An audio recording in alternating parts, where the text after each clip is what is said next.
least he doesn't come and go in here, and that's how babies are born. And here we are. Back with another adventure of Dungeons & Dragons, Tomb of Annihilation. And we'll just jump right in and start with introductions. Running the game, we have Kashcah. Hello. Down in the bottom corner there. Then moving around from that, I still have to switch Vorn out. Vorn is no longer with us. He was an NPC. We may see him again in the future. We may not. But next to him, we've got Rorax. Hello. I'm Rorax. I am playing Aelia, the Centaur Cleric. I also happen to have a YouTubes. You can find it at RoraxPlays on the YouTubes. But hello. Mm-hmm. I did that in the wrong order. That's all right. And if you're curious to see her stuff, I should have links in both YouTube and Twitch down below. And the same with Nerevar as well. Nerevar? Yeah, that is me. I'll be playing as Tobias Salazar, who is a Spacial sorcerer, and he's commanding his idol Arokh Ironscale. And I also happen to have a Twitch channel. Mm-hmm. That seems about right. And next to Nerevar, we have Kellisto. I'm Kellisto of the Bear God clan, and I am a half-elf druid. Indeed she is. And a lush. And a lush. All right. And then next to Kellisto, we have Lyssa, who her camera is not functioning today, but she is here. Yes, I am Valia, Bonesmasher. I am a Lizardfolk Barbarian who likes to eat certain things. And my bird companion is Flippy. He's a not so baby axe-beak bird anymore. We'll say adolescent, I think. Would be yeah. He's gotten a lot bigger, yes. And then we've got myself. I'm Vallen. I run the channel. And I'm playing Ulfgar Holderheck, a dwarven bard. At least for now. We'll see how that goes in the future. He might just get turned into zombie food. So, when last we left off, let's open the quest log here. Excuse me. We're all on a dinosaur land in Chult, trying to stop the soulmonger from destroying those that have been raised from the dead in a positive manner before, instead of the undead that are out there now, from suffering and dying. And in the process of doing so, we've been fighting across this land of dinosaurs, and our latest escapades brought us with this special power of flight to this broken tree that you see, well, broken ship in a tree. Somebody took a wrong turn, I think. And I mean, a boat is a broken tree. That's true as well. So a broken tree and actually the tree looks perfectly fine. I don't think it's been affected whatsoever in this picture now. I'm looking at it. But we all have the powers of flight granted to us by a bunch of Flappy Bird style peoples by the name that go by Arokh, and they performed a ritual to give us limited flight for a time. And then along the way to our destination of trying to find the soulmonger, excuse me, we found these people on the edge of death.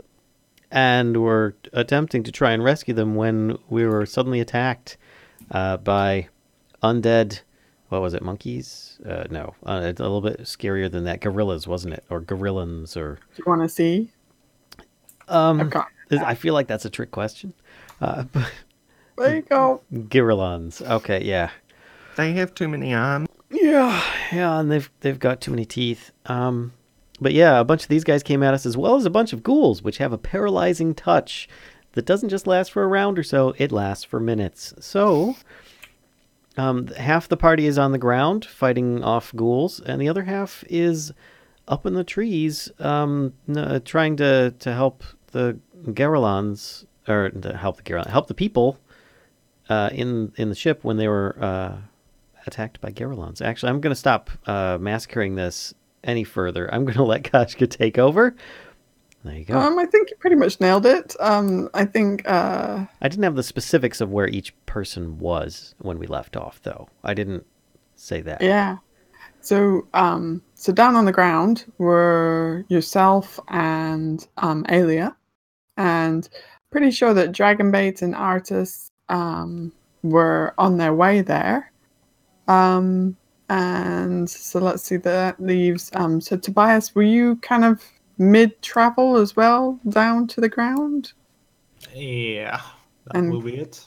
Kellisto, I think you were doing the same as well. Okay.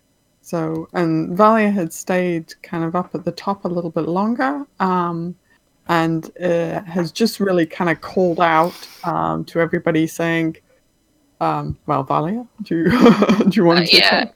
I was yelling at people to try to help get these people at least on one part of the ship, so because the other part was slowly starting to come off.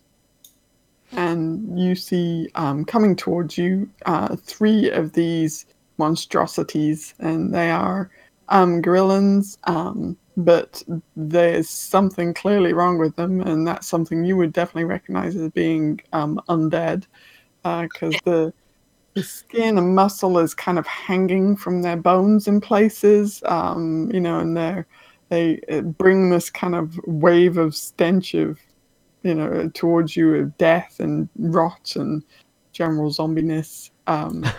So that's kind of what you see, and I think you had called out to the group as well.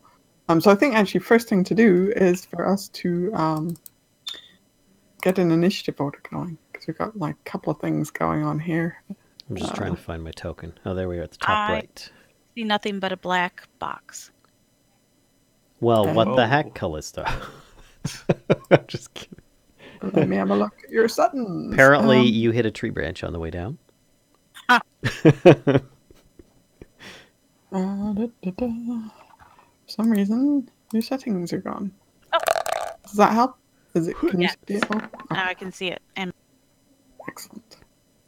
Big, strong 11. Strong 11. Yeah.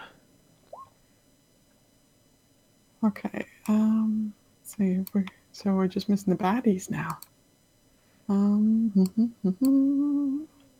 I need to move that over a bit. You hum so pleasantly about that. Where at? There they are. So if you combine a villain with a gorilla, you get a grillin. Something like that. Okay, one last dude to do. Okay. Where did you want to include the peoples on the boats? I do actually. That is a very good call. There's a lot of bodies in this here battle. Yeah, there is. Yes, there will be. Yeah, I have a feeling there will be a lot of bodies on the floor.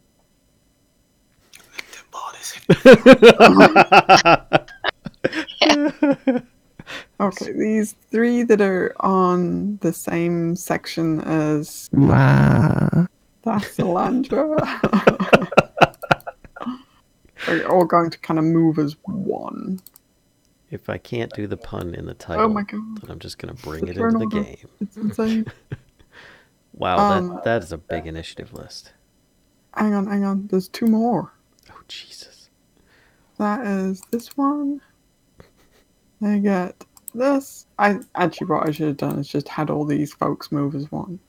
But You could still do that. that's alright. I'm 1 away. And actually, I just did that wrong. Oh well. It is what it is now. Wow. Okay, that's the last person. I feel like we're doing a Warhammer battle. All the turns! Okay. Make sure you All do right. all the things you can on your turn. On your turn. Does it'll be a everyone while. have their ballistic rulers? You know what? Hang on. I am going to redo this. I hate it. The I- fact that things are reversed. Not happy about I that switched at all. from a tape measure. I'm using laser pointers now. Nerd. You're the one that taught me that was a good idea. Nerd. I once tried to get into Warhammer. I bought a set of Tau Fire Warriors, and that was the end of it. Okay, there we go. I think that's the right way around. All right. Let's organize this. I almost clicked remove all turns then. Oh. Can Can you imagine? All right. Okay.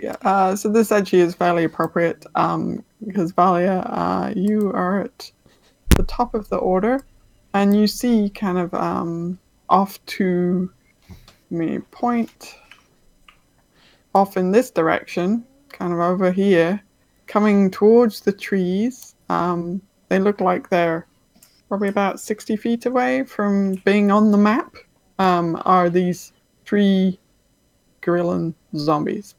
Zombie gorillans, whatever you wanna, whatever order you prefer. So, what would you like to do? Let's see. Which way were they coming from again? Sorry. That's right. They are coming. So they're kind of heading this direction. Okay. I was kind of hanging on that tree branch. I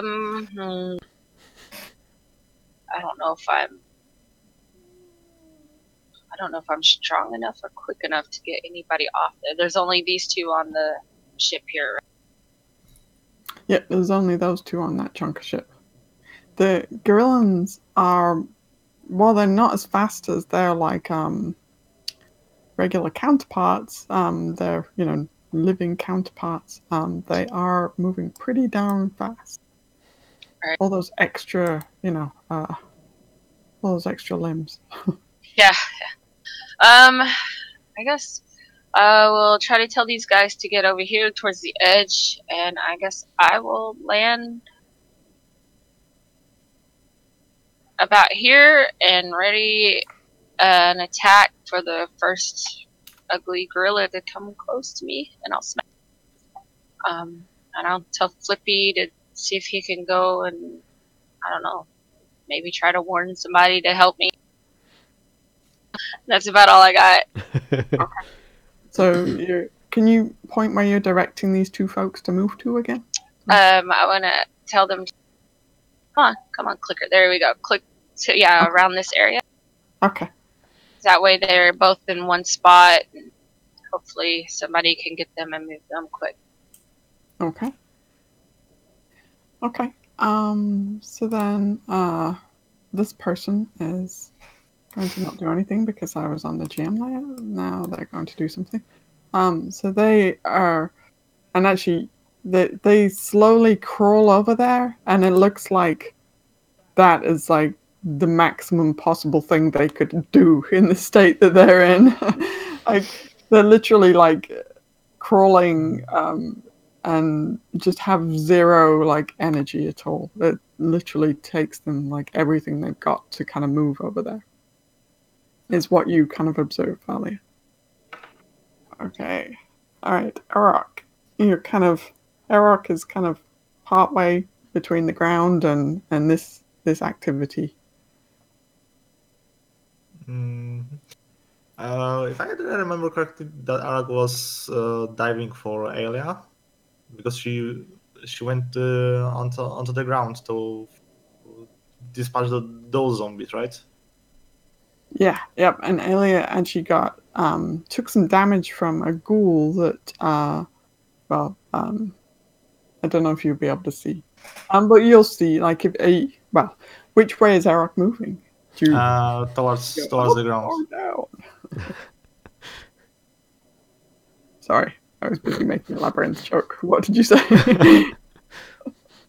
It's fine.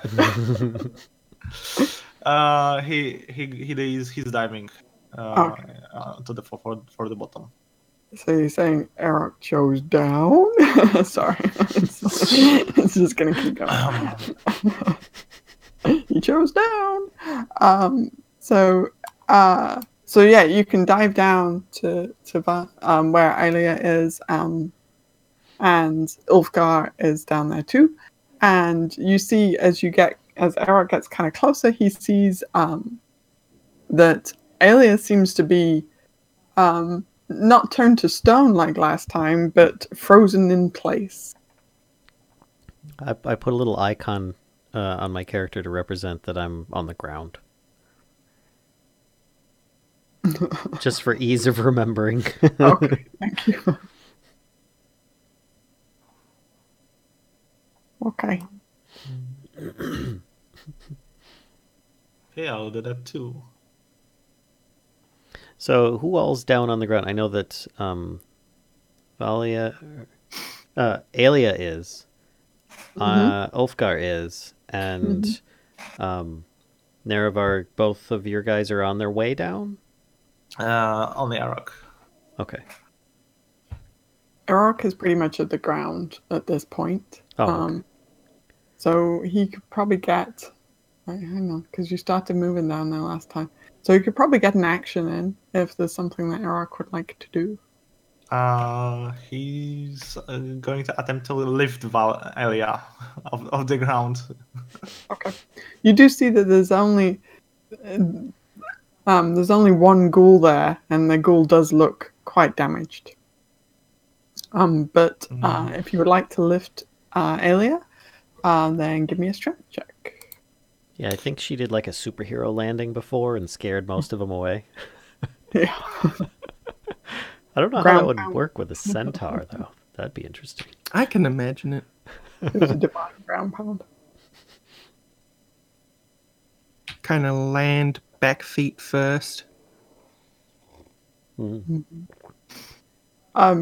can lift Aelia with that, but that's probably about. I mean, you've used up all your movement to get down there, pretty much. So you could maybe lift it like just out of reach of this ghoul. Yeah, that's what Arokh will be doing. Okay. All right. So these three guys that are on the same kind of boat as the lady that called out to you. Yep, those three guys there. They're just kind of. They're actually not going to do much this turn that anybody really sees. So they're going to try not to die. Yeah. The ghoul, meanwhile, is kind of jumping and trying to like swipe at Aelia. But Aelia is out of reach. It's like this dangling like carrot that you just can't quite reach. So the ghoul is thoroughly distracted with this floating tasty morsel. So Ulfgar, what would you like to do? If I'm not mistaken, when last we left off, I had given Aelia inspiration as well. Just a heads up. That does sound about right. Sounds like something Ulfgar would do. Excuse me. And then there was a ghoul basically in front of him. Now, as a side note, he's going to keep an eye open for anybody falling from the ship. If they're not like somebody that's able to fly or something like that. And he'll hold his reactions specifically for a featherfall casting. Hopefully, if they do fall, it's not all of them at once. Because he can't featherfall that many. But anyway, he's going to try attacking the ghoul right in front of him. Okay, sounds good. And he'll just do a regular old full attack action. So that 8 probably doesn't hit, but he gets a second attack. And that 9 probably doesn't hit. Wow, jeez, oh Pete. Negative. That was Sorry. Terrible. Do I have any good bonus action spells that can help here? He doesn't know. The ghoul's not wearing metal armor, is it? Or carrying a metal sword? I don't think he's carrying us. No, he doesn't have a weapon on him. Okay, then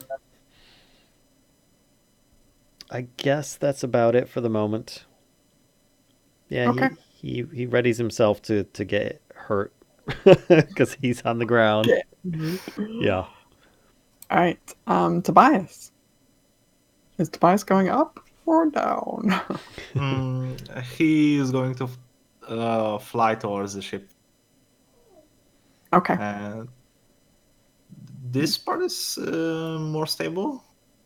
Yeah. Do it again. Sorry, I zoomed in. Yeah, it seems fairly stable. It's got those 3 guys on it that are kind of just laying there. Yep. It's not moving with them on it as it is at the moment, I guess. That's what I would say. Mm-hmm. Okay, then in that case, I will try to help them get to the branches, to get them off of the deck. Okay. So, all right. Let me hang on one sec. Let me remind myself how high that bit is up off the ground. Da, da, da, da.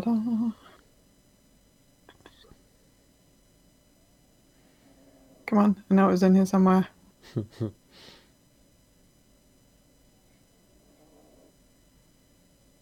What was it you were looking for?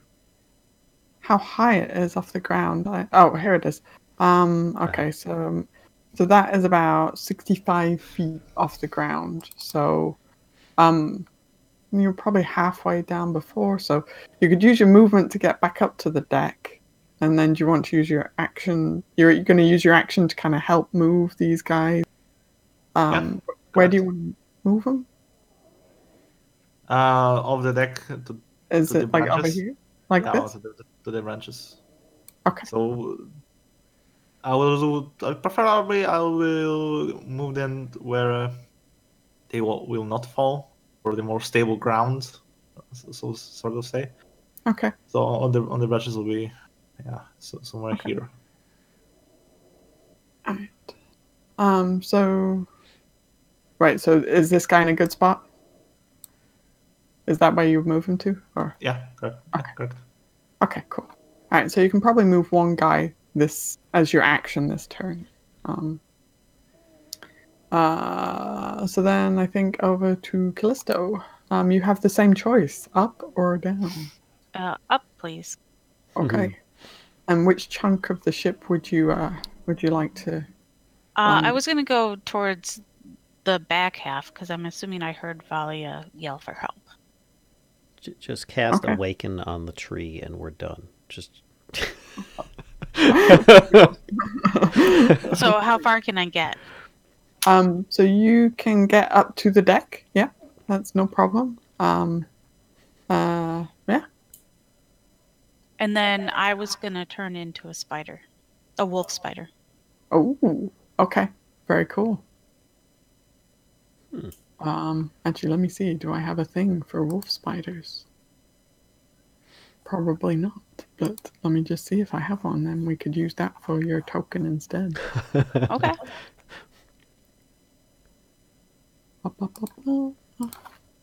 Maybe I do. Butter. Oh, I don't think it has a...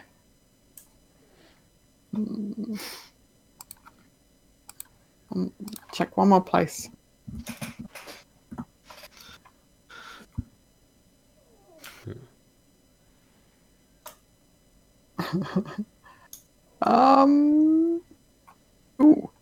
Ooh, some of these are good. Ooh, this one's pretty good. Let's see how big this one is. 60 feet. Okay. How big does that end up being? Is it like, does it make you large size or? Yeah, it's a giant wolf spider. Oh, suddenly things got really interesting. I thought you were meaning an actual like little wolf spider. No, a big wolf spider. Okay. Let's see what size that is. Okay, that's a medium. That's a medium-sized beast. So that I think you'd still, just like Aelia, still take up. So this is you now. Fortunately, I can't make it a token. But, That's you know fine. what? I can. Oh, how do you do that? Isn't it just like clicking on it and setting the on a Hang different on. tab? Who can control it? Ooh. Well, you changed Just its color. I like the color. Okay. It's easier to see on here, that's for certain. Well, that's what I was kind of hoping to make it a little more recognizable. So actually what I'm going to do is move your regular token to the GM layer and then assign this token to you. Okay. These poor half-dying dudes suddenly being like, oh, there's a giant wolf spider now too. I'm just gonna die now. Yeah, you might freak out a little bit. I'm hoping I probably should have said something like, "Don't be afraid." Okay. Now my screen is black. Oh, sorry. I got redo this. I can see it now with your little, like, one of your feet. You're just like, Is that Well, I'm better? hoping what I have in mind will work out. Can you move that token? I guess. Yes. Okay, excellent. nice. Let me move your old one kind of over to the side for a sec. Okay, so that's you for now. Oh, you know what though? That's made. No. Okay, so I think is it still an action for you to The turn. Yeah. I believe so.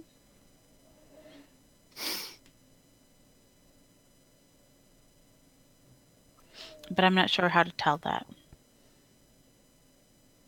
To look it up. Let's just assume so for now. Okay. I can look it up. All right. So there's your initiative as by the Kellisto. Okay. So then Artis, he is going to go up as well. He thinks that between Ulfgar and Arokh, that you guys will be able to sort out that last ghoul, hopefully. So he is going to go over to this main part of the deck and help out Tobias with moving people to the branches. So he's going to move this guy kind of over here. It is an action. Okay, thank you. Great. And then Aelia, can you make, please, a Constitution saving throw? Sure, I was just busy drawing Patsy from Absolutely Fabulous, but that's fine. How dare you? Just a heads up, you do have that.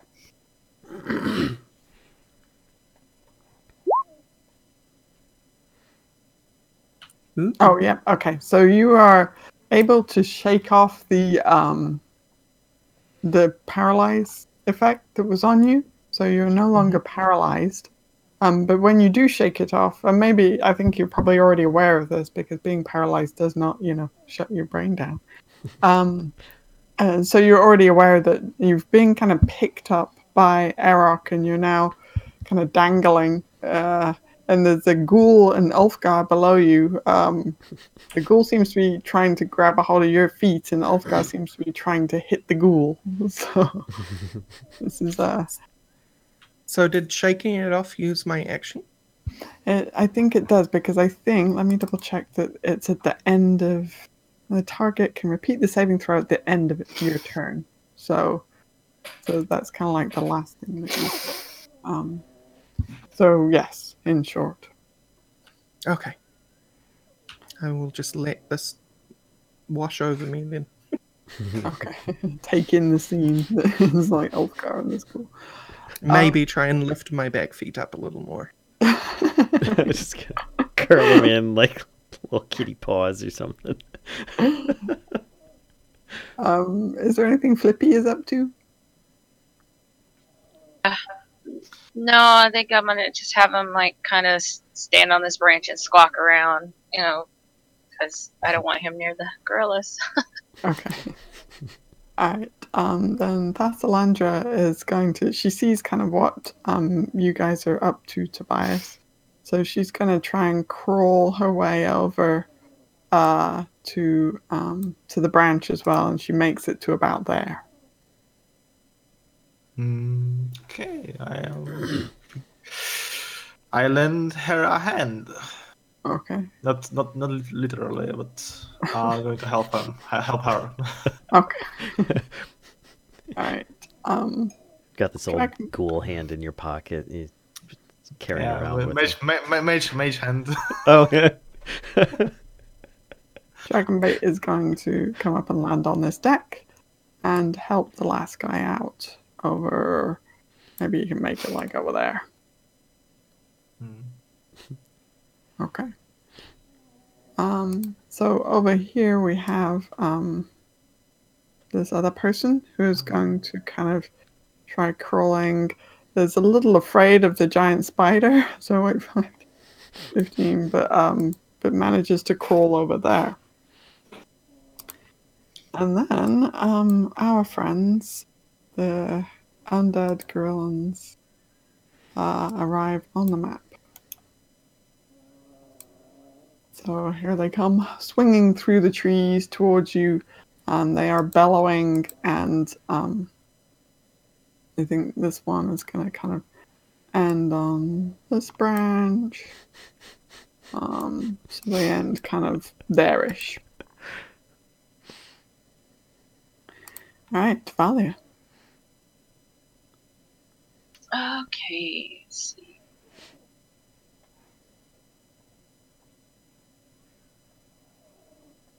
Well, these monkeys aren't getting very close, so I guess I'm going to go ahead.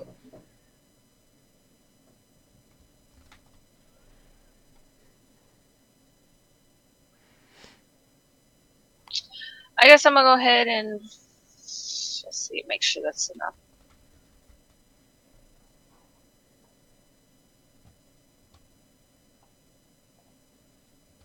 Yeah, that's enough. I'm gonna go ahead and get next to this monkey and start hitting. This is not close enough yet, so I'll go do it. Okay.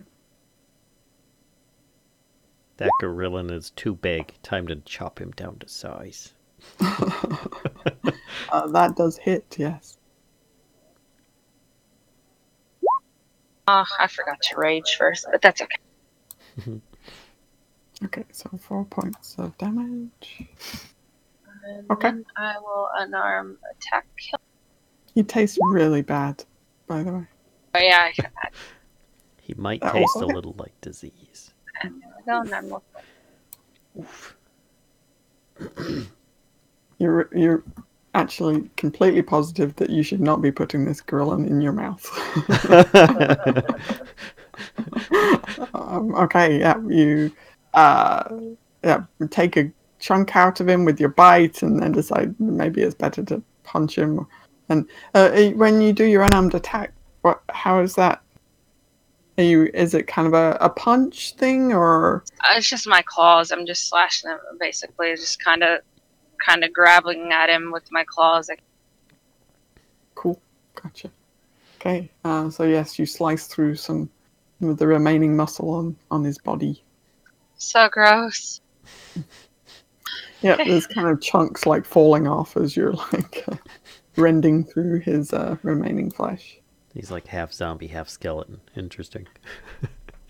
So this person here, and they're not capable of producing much volume, but as expressing a serious amount of fear, and is kind of like pushing themselves up the back of the deck. Like they see these gorillans coming towards them, pushing themselves up like the back of the deck and peering over the side.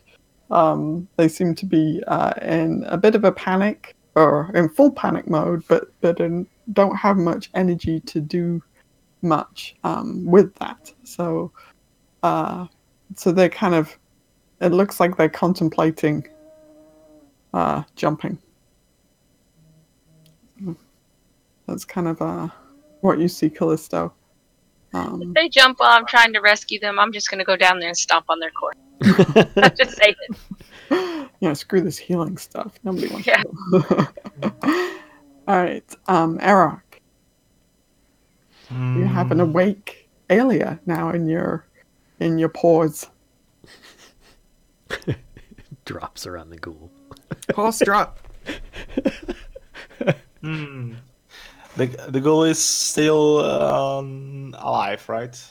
Yes, the ghoul is below Aelia and just kind of like swiping up at her, like jumps and then tries to grab her feet. Seems fairly oblivious to Ulfgar because Ulfgar didn't actually hit him. So Well, he jumped at that moment. What do you want? Yeah, It's like a much tastier snack just above him. Yeah, actually, he's not going to let go of Aelia yet. He's going to fly a little bit higher. Ulfgar, you're being left on your own.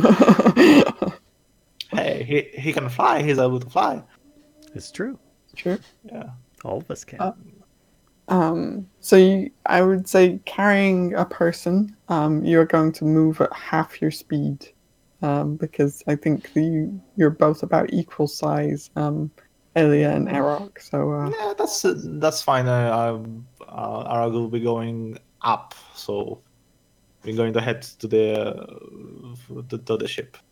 okay, all right. So you're able to move about 15 feet further up. So you're probably about 25 feet off the ground at the moment. Yeah, and if Aelia would be if Aelia would agree to that, he will be just let go of her at her turn. If Aelia wish so. Okay. All right. Okay, then over to these guys. These guys are also fairly panicked by seeing these gorillans, and they're going to kind of start like moving out further on the branches, which is very kind of precarious. This does not look like a good idea to you, Tobias. But that's kind of they're fairly certain if they stick around, they will be turned into jam. So How that's far what they're up is the ship? I forget. This bit is 65 feet off the ground. Okay. This bit is 50 feet off the ground. And that's the wrong thing. And then this bit over here. This bit over here. That's 75 feet off the ground. Okay. Okay. The ghoul, seeing how he definitely can't reach Aelia now, is going to turn around and attack you, Ulfgar. Okay. So he is going to try and claw you.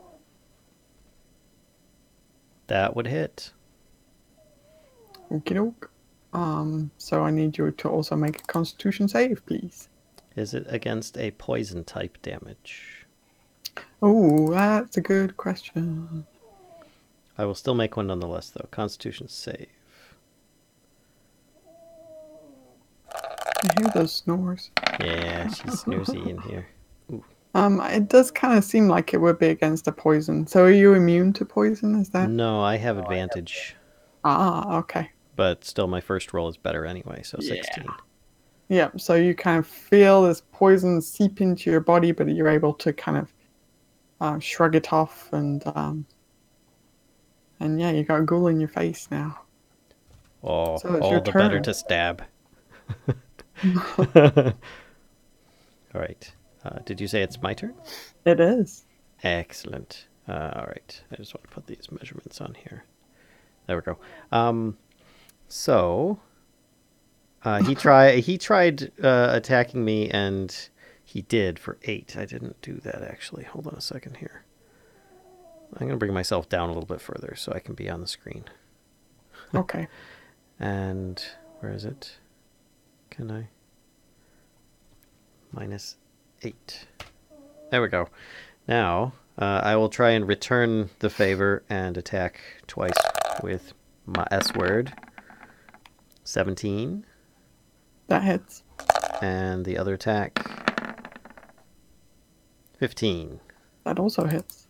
All right, and the damage from the first one, 8 piercing. And Okay. damage from the second one, 6 piercing. The ghoul is down. Dead ghoul. Nice. Again. So He's dead again. cool. So I can't do what I want to do this round. So I will still do as before and wait for people to fall from the trees. I will try and center myself about here-ish, underneath where they are, because I know that there were people in both of these lower boats. Okay. Do you want to put yourself like on the map where you would be on the ground? Yeah. That's cool. About here-ish, I think. Okay.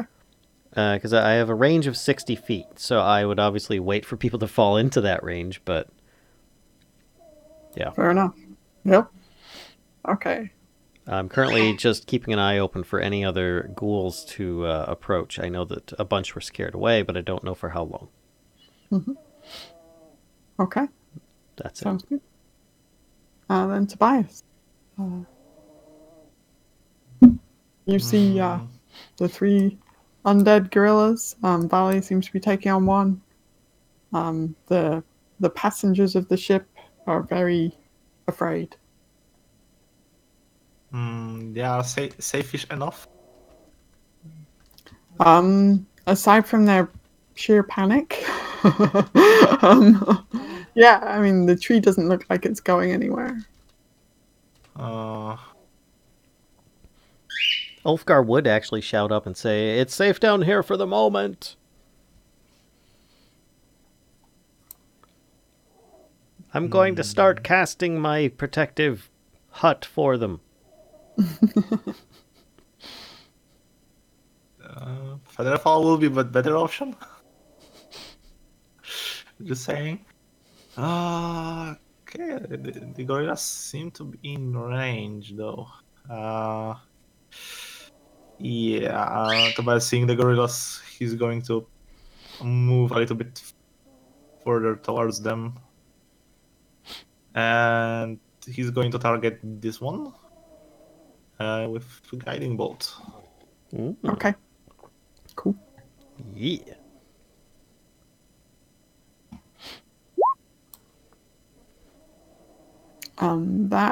That's versus their armor class, right? So that misses actually. So the gorilla sees you, sees the bolt kind of fly past his head, and looks over towards the area where it came from, sees you, and lets out this massive roar at you, and you just see like chunks of spittle and God knows what other goo just kind of fly from his mouth, and you see his big teeth as well. And he seems not very impressed. Okay then. Okay. Kellisto. Spider Kellisto, what would you like to do? So I'm gonna move a little bit.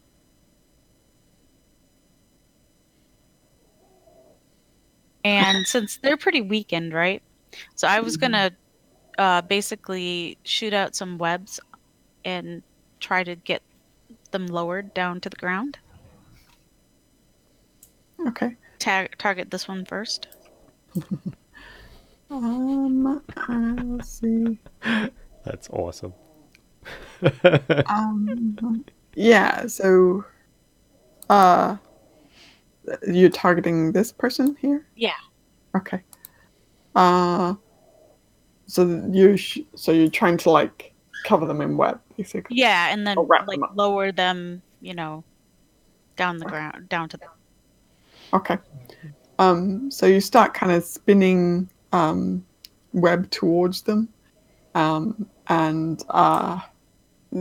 you're able to get like some of the web on them, but she kind of freaks out actually, and is like is pulling at it, and she's kind of panicked, and yeah, you're not sure if it's going to hold her, but should have said something first. I would assume you did, just they didn't understand spider speak.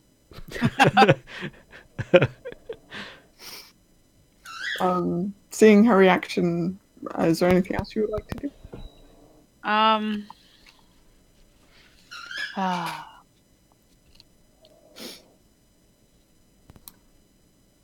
Well, I guess there's not much because I can't speak as a spider. Oh, actually, sorry, that is... it's a guy. Okay, my bad. I guess I'll stop. I'll waste an action. Actually, let me read web for a minute. I want to kind of. I was hoping in their weakened state that they wouldn't be able to fight back. Yeah. So actually, just reading kind of a bit more on how a web could work. You are able to kind of cover her, or him, sorry, fairly well. So he seems to be kind of panicking a bit, but is still kind of trapped within the web, I guess you would say.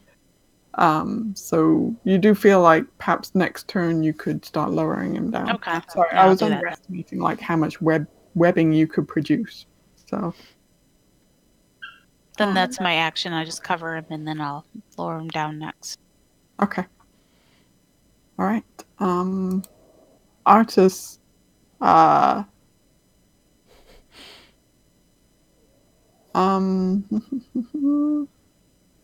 What would he do? He thinks that one's gonna come over to you guys, so he's going to kind of stand in front of these folks here, and you see him kind of like he pulls his big like dagger out. He's got this fairly large size dagger, so he pulls that dagger out, and he just kind of gets this look on his face like it's time to battle. All right, Aelia. Yeah. So do we have advanced movement with the whole flying? You can move at your normal speed. Okay. You've just got like 360 direction that you can move in. It's pretty handy. So I just noticed that Ulfgar went like 95 feet. Oh, no, we weren't. That was just our storage spot on the map. Yeah, Oh. sorry. We're not guys- actually So where there. are we more? We're on the ground. Are we pretty kind much of where where I'm. you are? Yeah. Okay. Yeah, do you want to move your tokens? I do. I'm a fast dwarf. What can I say? Sorry, I had forever to research this particular thing, but Natural sprinters. Very Very dangerous business. Indeed.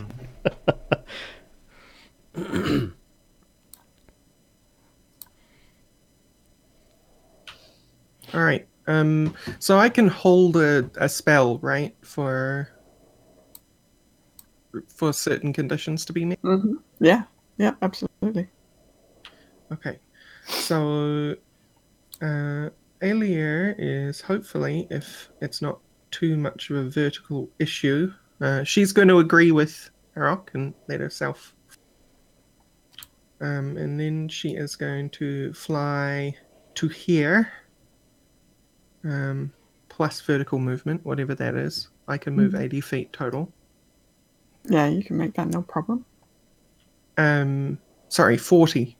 80's double. Yeah, still no problem. Okay. And then I want to hold a spell for when the gorillas get within from about this range of area. Okay.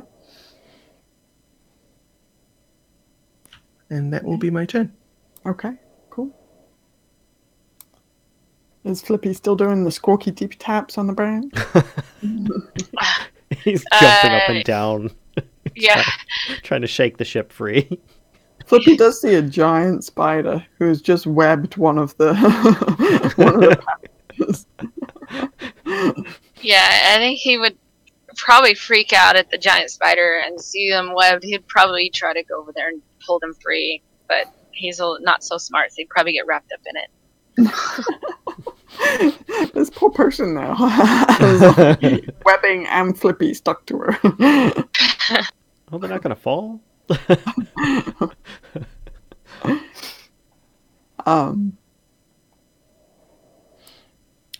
So Vasalandra looks at kind of the three of you and says, is there any way for us to get down? And she's going to kind of move up against the side of the ship, and she's kind of trying to like hoist herself up, and peer over the edge. Dragonbait does the same kind of thing that Artis did and positions himself in front of these other passengers here. I'm trying to think what the friend would do. So this guy is just kind of gonna try and grab Flippy. It's just getting very messy over there. It's like webbing, Flippy, and seems like both are harming his friend. So he's gonna kind of weakly try and grab Flippy, which Flippy is much stronger than he is at the moment. So it has no effect at all. All right, and now the fun part. So This may hurt. these guys. Oh, that zoomed out way too far. Don't worry, Lyssa. This is the fun part. Yes. Hey, it is. Let's see how far this is for them. So he's making a beeline over here. And let me check the movement one more time. Well, yes, I'll eat a banana while we're fighting giant monkey. So this one kind of swings across to here, which triggers. You have activated my trap card. You had no idea that was coming. Blue Eyes White Dragon. Oh, none? Go. 0? So what are you casting on this poor unsuspecting gorillan zombie? Act. Ooh. Spirit Guardian. They flit around you at a distance of 15 feet for the duration. If you're good or neutral, then it appears angelic. Okay. Very cool. So you've got these kind of... How would they look for Aelia's conjuring of these? I've been thinking about this for several sessions. It'd probably look like spiritual versions of other Centaur galloping around her. Very with, cool. Like traditional weaponry and... Nice. Okay.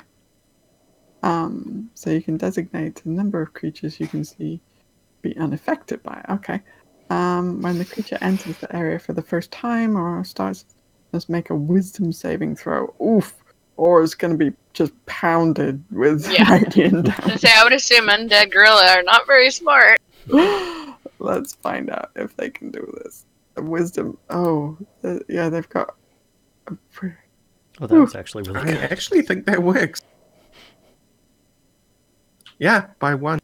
Oh, yeah, he rolled an 18.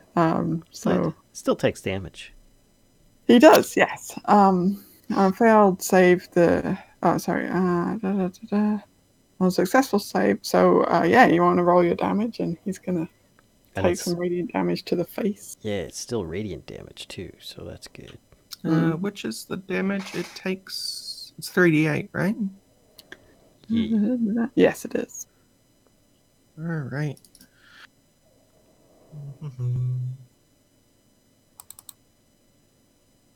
Oh my gosh. God.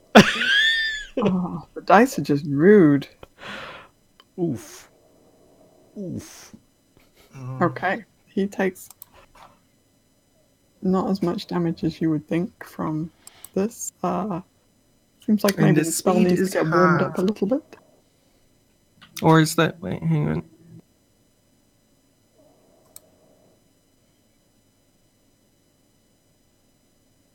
Yeah, the save doesn't affect its speed change. It's still halved.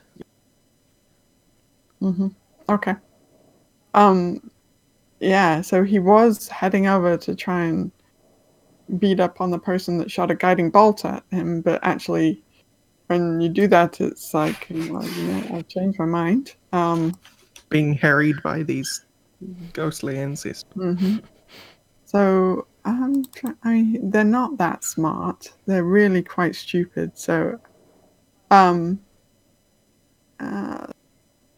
think that... So he's got multiple attacks. So I think what he's going to do is Wait, hang on, does it say how many spirits to protect you? It doesn't say how many. But what you see, Aelia, is he's kind of clawing at your spirit guardians. And so obviously that has no effect at all, but he does reach out to bite at you. So he's got I think that's a miss as well, isn't it? 11? It is, yeah. Okay. So he's totally confused. And you see like actually all four arms are like trying to rend these spirit creatures with his claws. Jeez. So you see all four arms swing, and then he goes for the bite on you and is so befuddled by these that he misses. So Haha! then his friend is going to start moving across as well. So they let me measure this for his friend. Whoop. That's So still not big enough. he let's see. So he can make it over here, but he can't do anything. So that's where he lands. And then the last one is going to attack you, Valia. So let's start with the bite. Yes. So he does 5 piercing we with his bite. And then this is the part that's going to be painful, right? Because he's got 4 arms and he gets to claw with each of them. Lordy. One. I didn't even see that one. I only saw the 2 on the left. That one. That one. Jeez. Of course, that one hit. Okay, so we've got 1 miss, right? Is that right? Yes. 1 minute. Okay. So here's the damage from that one. Oh.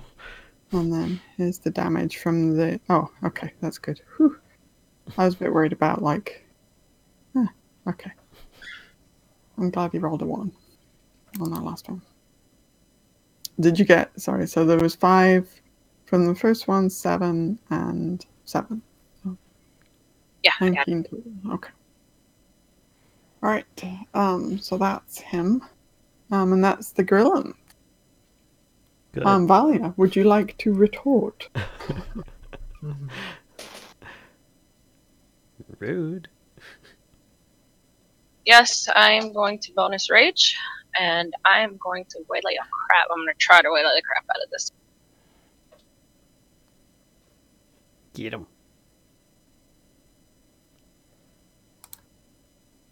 That hits, yep. Oh, nice. Let me check one thing here. Oh, no, not at all. Okay. Ugh. Why did that jump? Stop it. Alright, so he takes full on... Is that a bite or a javelin? It's a bite, yeah. Yeah, you bite into his shoulder and just rip, like, a massive chunk off of him. So much that his one of his arms kind of just goes limp and doesn't seem to be functioning at all anymore. So, nice work with that one. Do you get another? You get more, right? Unarmed. You know, I don't. I've done forgotten. Is unarmed damage? I think it's a bonus action. And you use your bonus to raise. But I thought you got more than one attack on your. It's been a while. Playing 2 different characters, like yeah. Oh no, I do get an unarmed attack. Okay, so my unarmed is cool. Oh, nice. Okay. Yep. You take another good chunk of his health away.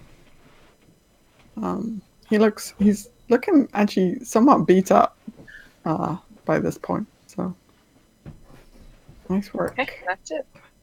Okay. This person is going to weakly try to fend off the webs, but it's just all getting too much. Like, and they almost like pass out because Flippy is there and the webs are there, and it's just so really they're not doing a whole lot.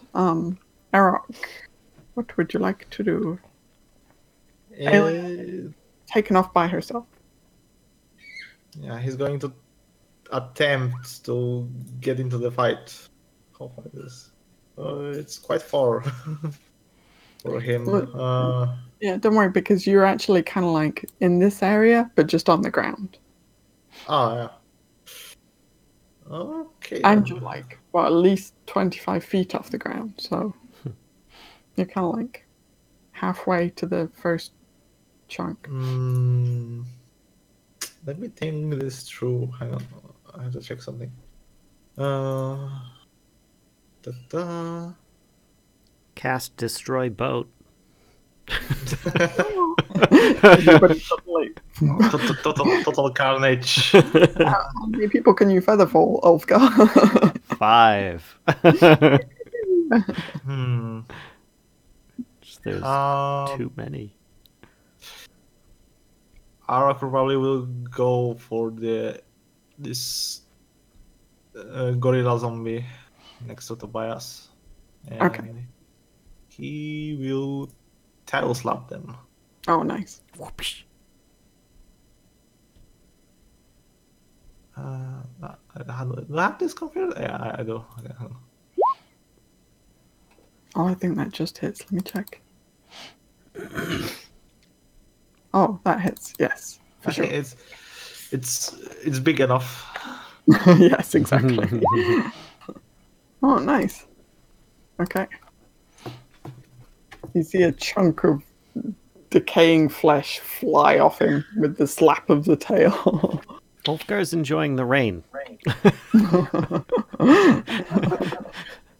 Okay. These folks are just kind of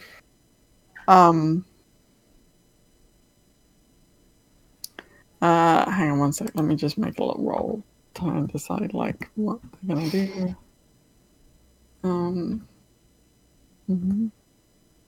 Okay. They look kind of like ever increasingly like they're going to just jump and go for it. But they're still kind of hesitant to do so. So they're just kind of going to stay there for now. Ulfgar. And you can see some absolute craziness going up on there's like spiritual centaurs, there's bits of undead grilling flying around. Ulfgar is starting to think maybe me casting the dome spell at this moment might not be the best timing, because they still seem to be having trouble. But he doesn't want to leave the area so much because he's worried about them jumping and falling to their deaths. So,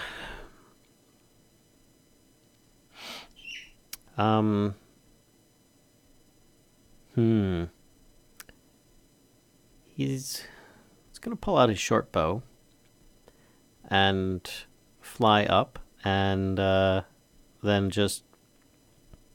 I don't think that he'd be able to actually do much more than that, because if he's, like, remove his bow and fly up, that would be about as much as he'd be able to do. So, just saving his reaction in case dudes start jumping at this point. Okay. Okay. Right then, Tobias, you have a big friendly guy in front of you. Just wants to give you a hug with all 4 of his arms. That would be a good hug. It would be a good hug. A real melody hug, but a good one. Does he look fairly damaged, or he's just like, it's a flesh wound? It's kind of hard to tell with the undead, right? I mean, a chunk of him just flew off but with the tail slap, but he doesn't seem particularly bothered by it.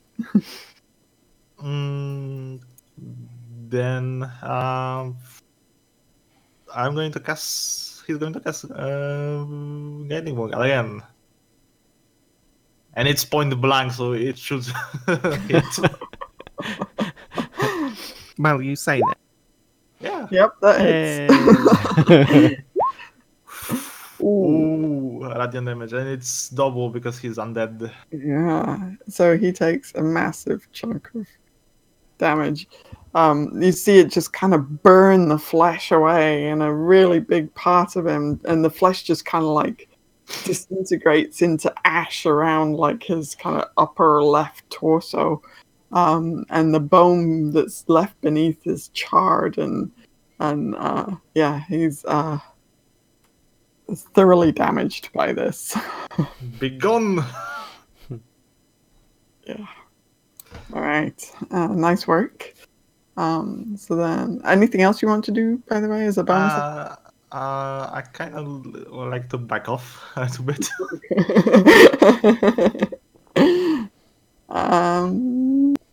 He is going to get an attack of opportunity on you if you do that, though. You still want to do it? Yeah, go ahead. Oh, okay. It will be our fair trade. It's alright, it's just 6 limbs and a bite. It's no big deal. He is going to try and bite you. Oh, he missed. Yeah, I miss. I think he's like, you've got parts of his face as well, so one of his eyes is just like gone now. So if he had any depth perception before, I should have gone for the head. I'll spare you the description of what happened to his eye because that's like the worst thing, messing around with eyes. Okay, Spider Kellisto, over to you. Go for the eyes, boo. I'm gonna start lowering this person down to the ground. Okay. So you have to kind of pull them up over the edge. For a split second, the person just you see like almost a look of acceptance over their face, like this is it. I'm gonna die. I'm just gonna get eaten by this spider because it looks like you're pulling them towards you, you know. And then Why start doesn't the lowering Centaur them. lady care? My final moments. You see them like whisper a little prayer or something, and then this look of like disbelief as you start lowering them, like I was ready to be turned into spider lunch. So you can probably get them like maybe a third of the way down.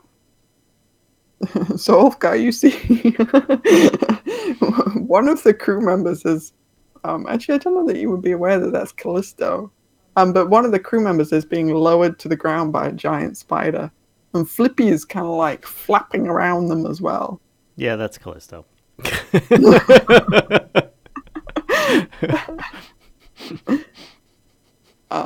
Okay. Nice work. Then Artis takes a step forward and is going to begin stabbing. The stabbing is about to happen. The stabbing. So he gets 3 attacks with his dagger. So his first one hits, second one misses, third one just hits, I think. Yup. So let's do the damage here. 9 and 8. Okie doke. Jeez, show off. Do you want his help or not? This gorilla is barely standing. It's kind of like most of its arms are now limp inside, and a couple of them are just completely scorched to oblivion. And you see it's kind of like slumped over, kind of hanging. His jaw is hanging slackly as his just his life is or what's left of his kind of magical life, necrotic life is escaping him. So he's looks mostly dead. And now that is Artis's turn. Aelia. Aelia is concentrating. Yes, and he needs to make a wisdom saving throw, right? On his turn. Oh, on his turn. Sorry. Mm-hmm. Well, we can save that one for later. Okay. So is there anything? Because I think you can do other stuff, right? But Yep.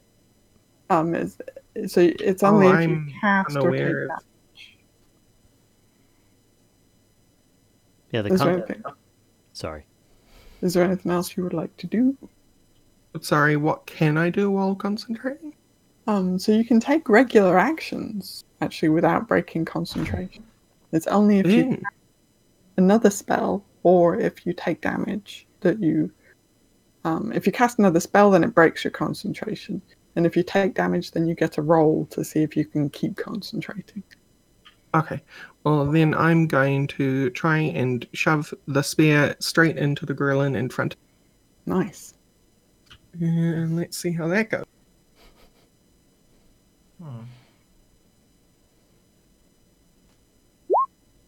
Oh, that goes very well. Ooh. Whoops. I like that too. How do I roll the damage again? You click on the word spear in chat. So I do. Okay, very good. And you are inspired. It's a You crit. could add that damage if you Ooh. wanted as well. I 1d8. do, and it's 1d. 1d8. It seems like an inspired strike because it was a critical to begin with. So. It was a trip crit. Okay. So that's where all my rolls went. Yeah, he takes a very hefty punch with the spear, just kind of right through his torso. Yeah, and he's just kind of oozing black ichor now from his wound. Very good. Flippy, what's Flippy up to? I think Flippy's still thinking he's helping, but I think he's still getting more and more tangled up. Okay. I think that's about all he could do. Okay.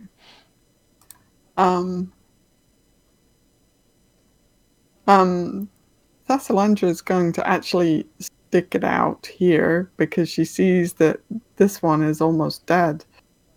She's kind of wide-eyed at how quickly you've dispatched them. Well, they're not dead yet, I guess, but how quickly you're damaging them. So, yeah, she's pretty impressed with that. Dragonbait is going to go over here, boop, and attack that guy. For a split second, I was like, how'd he get over there? Oh, yeah. We can fly. So, Aelia, you see Dragonbait speeding towards you, and as he's flying through the air, he pulls out this massive longsword and wields it with two hands and brings it in a slice across this gorilla. So he's going to do that two-handed attack, and that hits. Dragon strike. Lots of particle effects. And he does Wow. pretty serious damage with Yeah. that. Yeah. You don't want to mess with him. Nope. Okay. This does, some serious damage to the gorilla in front of you. Yeah, some radiant as well. Dear gosh. Mm-hmm. Yep. Oh. Yep. You do see, like, his blade has, like, kind of an extra glow to it, which you kind of would probably recognize as divine energy. Heck yeah. Aelia is motivated by having a fellow Holy Avenger on board. Okay. So actually, what I'm going to do is move this person over here because they would have to be, like, off the ship to be lowered down. So with that in mind, this guy's kind of wanting to back up as far as he can from the girl, and he's gonna kind of try and clamber over the branches as much as he can. All right, now. So here's a question. Sorry. Oh yeah. The sword does 11 slashing plus 10 radiant if it's a fiend or undead, but is the same double damage applied? So is that 31? No, because I think I see what you mean. Hang on, let me look at the It's roll. a little confusing. That is. Oh, let me look at Dragonbait's sheet. That's a good call. Okay, so I think it would. Yeah, I think it's already doubling the dice. So Yeah. that makes sense. I think that it is just a 10. But he is going to try it. Well, he failed his saving throw, his wisdom saving throw, so he does take radiant damage also from your spirit guardian. And Is that he radiant takes damage? 28. It is. Oh, he is dead. He's very Turns into a dead. pile of ash. Yes, he does. Okay. At least got a crit 8 with that crit 1 this time. There we go. One die.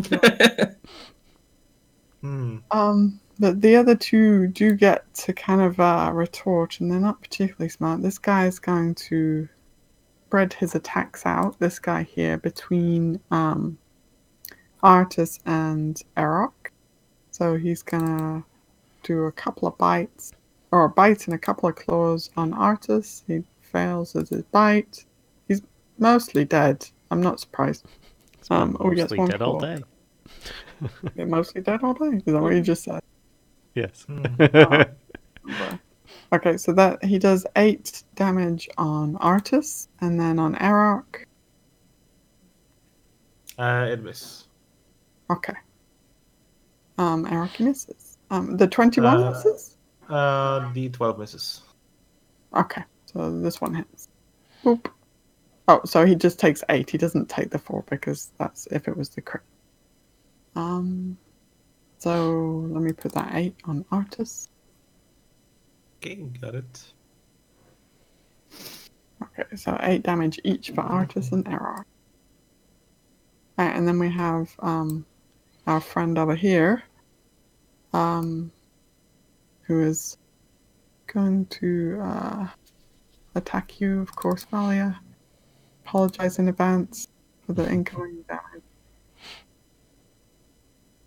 The bite hits. Oh, does 13 hit or no? Sorry, I missed what you said. No, it does not. Okay, cool. That definitely.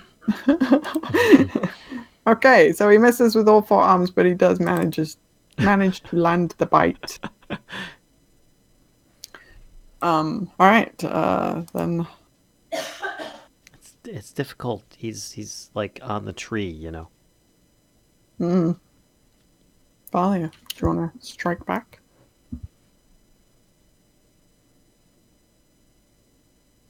The Valia strikes. Yes, I am going to, since I'm still raging, I am going to hit him. I'm going to twice. That hits.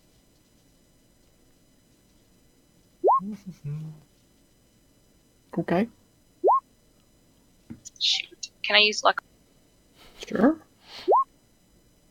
That hits. Oh, nice. He's looking pretty damaged at this point. And then that's my bonus on our. Oh, that just hits. Whew. Okay, I'll take it.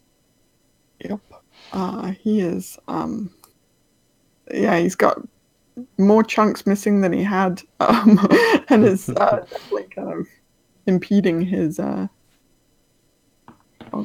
We're just like equally ripping into each other over here.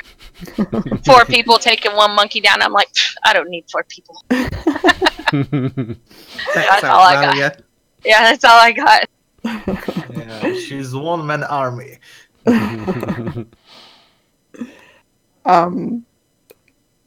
So Radas, being lowered by Spider Kellisto to the ground, actually seems a lot calmer now. And I think we'll. Yeah, I mean, she's not Flippy's still kind of attached to her. I mean, like I can see him like all rolling around, with feathers everywhere. Instead of being tarred and feathered, she's been webbed and feathered. Yeah. Arokh. Arokh will be continuing clawing this gorilla in front of him. Okay. And claw. That hits. That's a good claw. And finishes him. The Gorillan slumps to the ground in front of Arokh. All life, undead or otherwise, exiting his body. Cool and good. Okay. Alright, so these 3 guys that were contemplating jumping from the branch are no longer contemplating jumping from the branch. Ulfgar's like, jump from the branch! The one thing that I've been waiting for. None of you bastards. I mean, are he doing was it. technically going to ferry them down into a zombie apocalypse down there, so Well, I'm just waiting for the one that's in the spiderweb, like, oh, I'm not going to die after all. By the time they get down there, the ghouls are all back, be like, oh my god! Just being lowered into their mouths. There's a little frenzy down at the bottom with the arms outstretched. Gimme. Grabby hands. All right. So I'd like to, I don't know, maybe flow up a little bit further, just so that I have visibility on this gorilla here, dude. Okay. And shoot him with my short bow. Look at all these guys trying to steal your kill, Valia. I know, I see. I saw the look on her face when she bit him, and she was all like, ew, oh. He does taste it. So on, then. rotten. See if you can hit him. Not with the first shot. Nope. Oh, I get 2 shots, though, so let's see. the arrow just pings off my skill. Nope. No good. Negative. And then...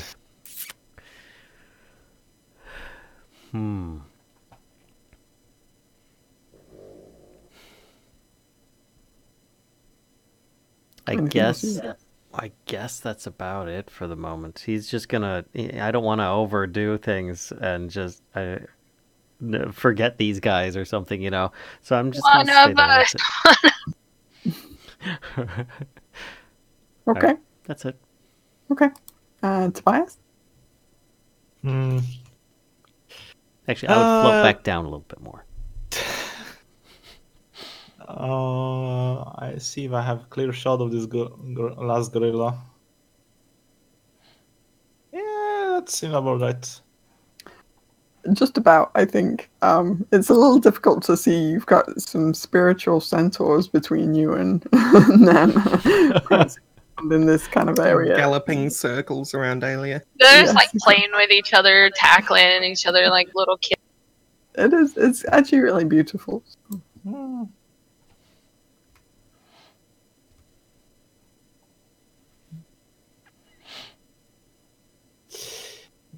So I'd say you can try and make the shot, but you're probably going to be at disadvantage actually because there is so much crap happening between you and them, including a fair amount of tree. Oh, also you are kind of. Oh, this might work to your advantage a bit. You're on higher ground than them. So, well, you know what? No, sorry. The more I think about it, I have the high ground. I'll make my mind up in a minute. But because you're 15 feet higher, it's actually kind of you would definitely have to step forward to be able to get a clear shot at them. DM's like, do I want him to kill him or do I just want him to struggle? I mean, like, you could, but Everybody stand on this tree branch. It's about to break. How can I get him to do this? Creaking going on under the weight of the dead gorilla. Just saying. You're all very nicely lined up there. Okay, I'm going to cast Radiant Bolt on this last gorilla on level 2. Okay. Ooh. oh, we're getting fancy. Oh. Oh no! Oh, I'm so sorry. Why does your spell that grants advantage to hit never hit to begin with? It's rude. Hey, the last one was point blank. It's true. Apparently, you've got this thing still set with the choke wide open. You're not gonna. All right. Any bonus actions you would like to take? No. Fair enough. I feel ashamed. Lady Kellisto, You are able to lower Radas all the way to the ground. So Radas is Awesome. now on the ground. Little feet hit the ground. Excuse me. And then I let her go. Okay. There's this slightly cocooned person now down on the ground. Yeah, I realized that. I'm watching her. Just in case. I was hoping Ulfgar would like go back down there and, start the hut again. I'm part way down there now. Okay. Artis is going to try and carry one of these people down. So he kind of beckons to this first guy, to kind of hop on, and like the guy kind of piggybacks onto Artis, and Artis sinks to the ground. So these two are on the... Oh, not that one. Artis. Oh, not that far. Artis and this guy are now moving down to the ground. So part way down. Okay. Okay. Aelia. The flight that we've been imbued with, would that count as a spell? Sorry, you cut off there. What was that?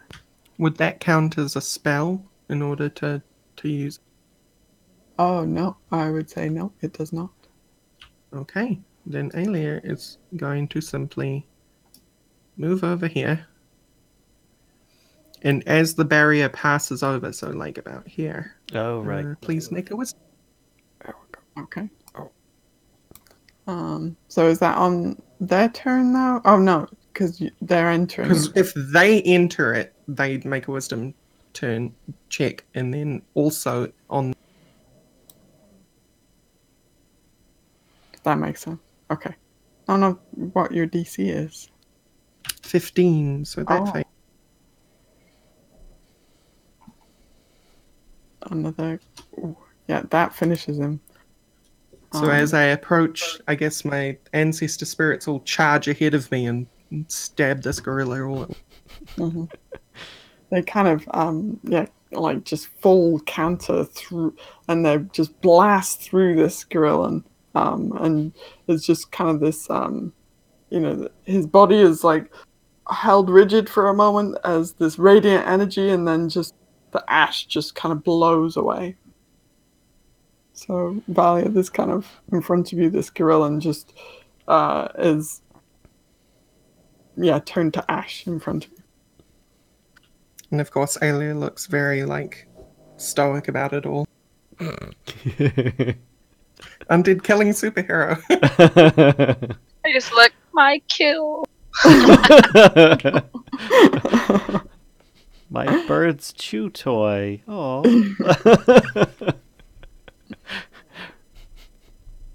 Okay.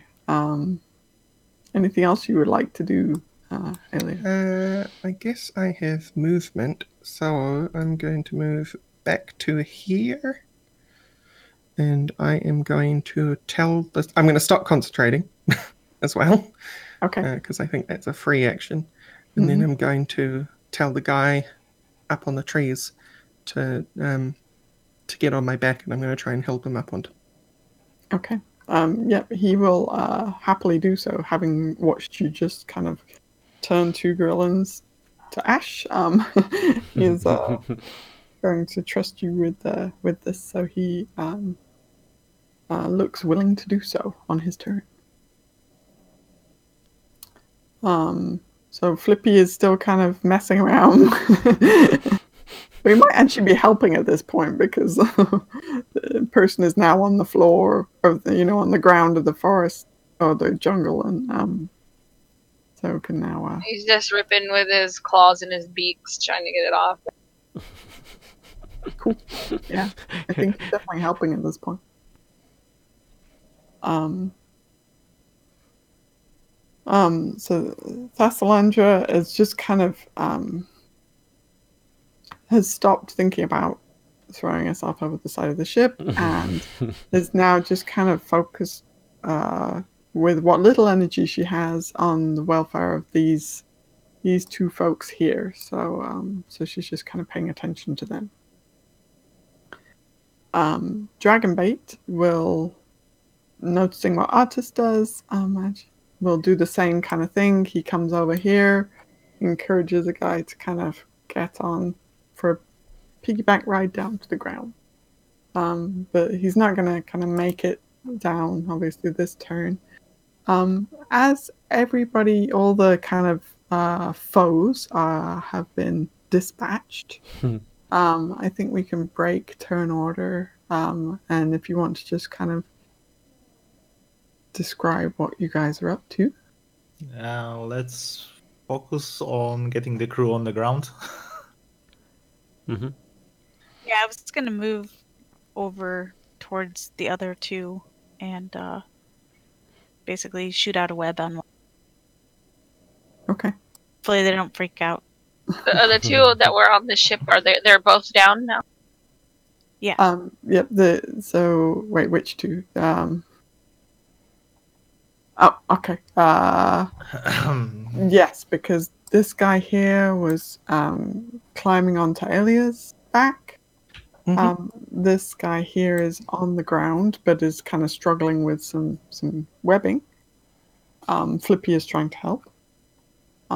So the people who are left kind of on up in the air are this guy here, who's still on the tree, and then Salandra here. This is the one I was shooting at. I'll grab the other one and we'll head for the ground. Pew pew. Okay. Go web. Okay. Aelia, once on the ground and after dropping this one off and starting with them, is going to move around with her water skins and encourage them to drink and get some water. Mm-hmm. Yeah, they will. They'll happily take some water from you. Mm-hmm.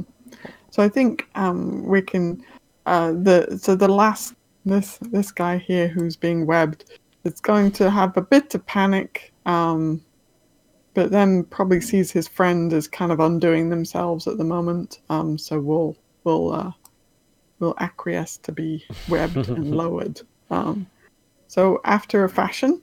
Everybody is down on the ground, and taking some sustenance, some water from Aelia. Ulfgar would say, "It's not safe. There were other ghouls down here. Aelia scared them off, but I'm not sure how long they'll stay. I was thinking about putting up my my little magical protective field, but it wouldn't be able to accept everybody inside of it. At the very least, we can keep these people safe for now, but I think we should make a perimeter as well." The drawback to that is that I also have to be within it for it to work.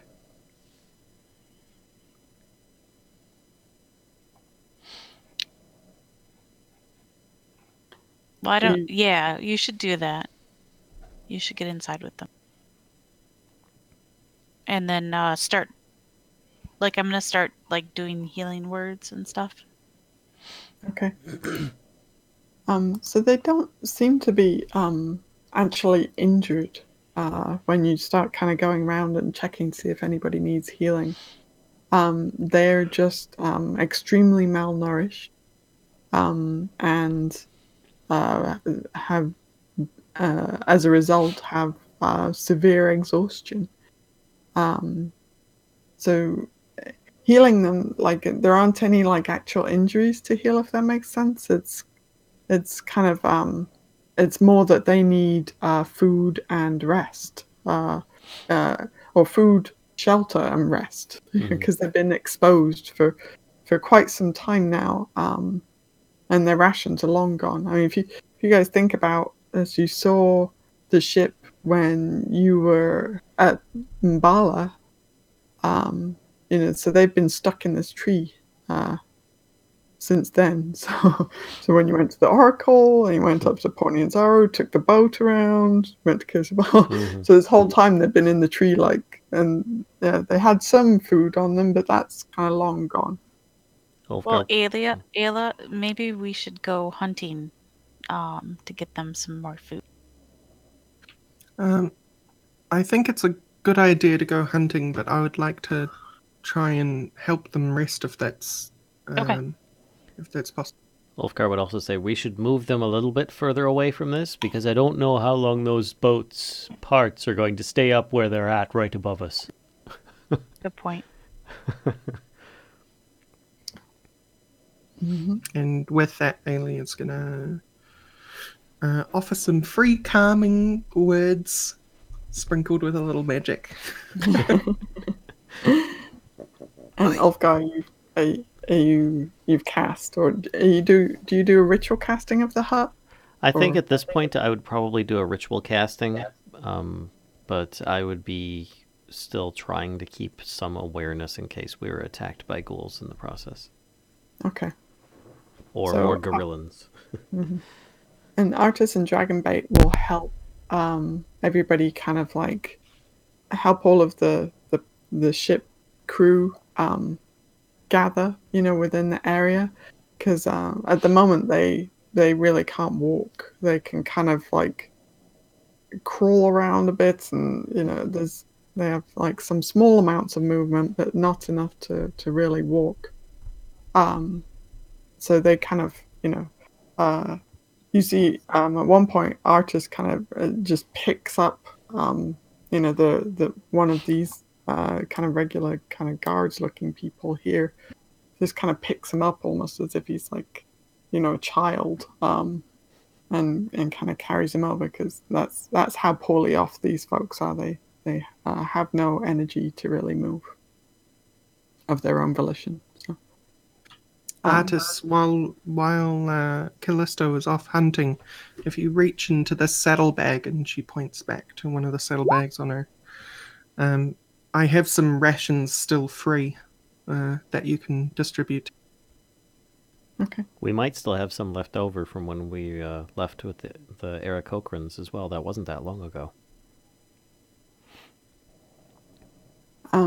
So yeah, Artis will start kind of pulling food out of your bag, Aelia, and with your permission, kind of hands it out to the crew from the ship. Yep, and I will. I'll take off my rations from my item. Okay.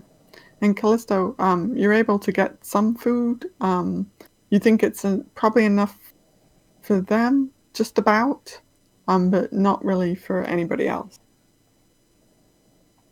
You think you've got about like 5 people's worth of food? I hand it over to them, not to us. Mm-hmm. Okay. Yeah, between your survival and Aelia's rations, they can all kind of get, a good amount of food in them.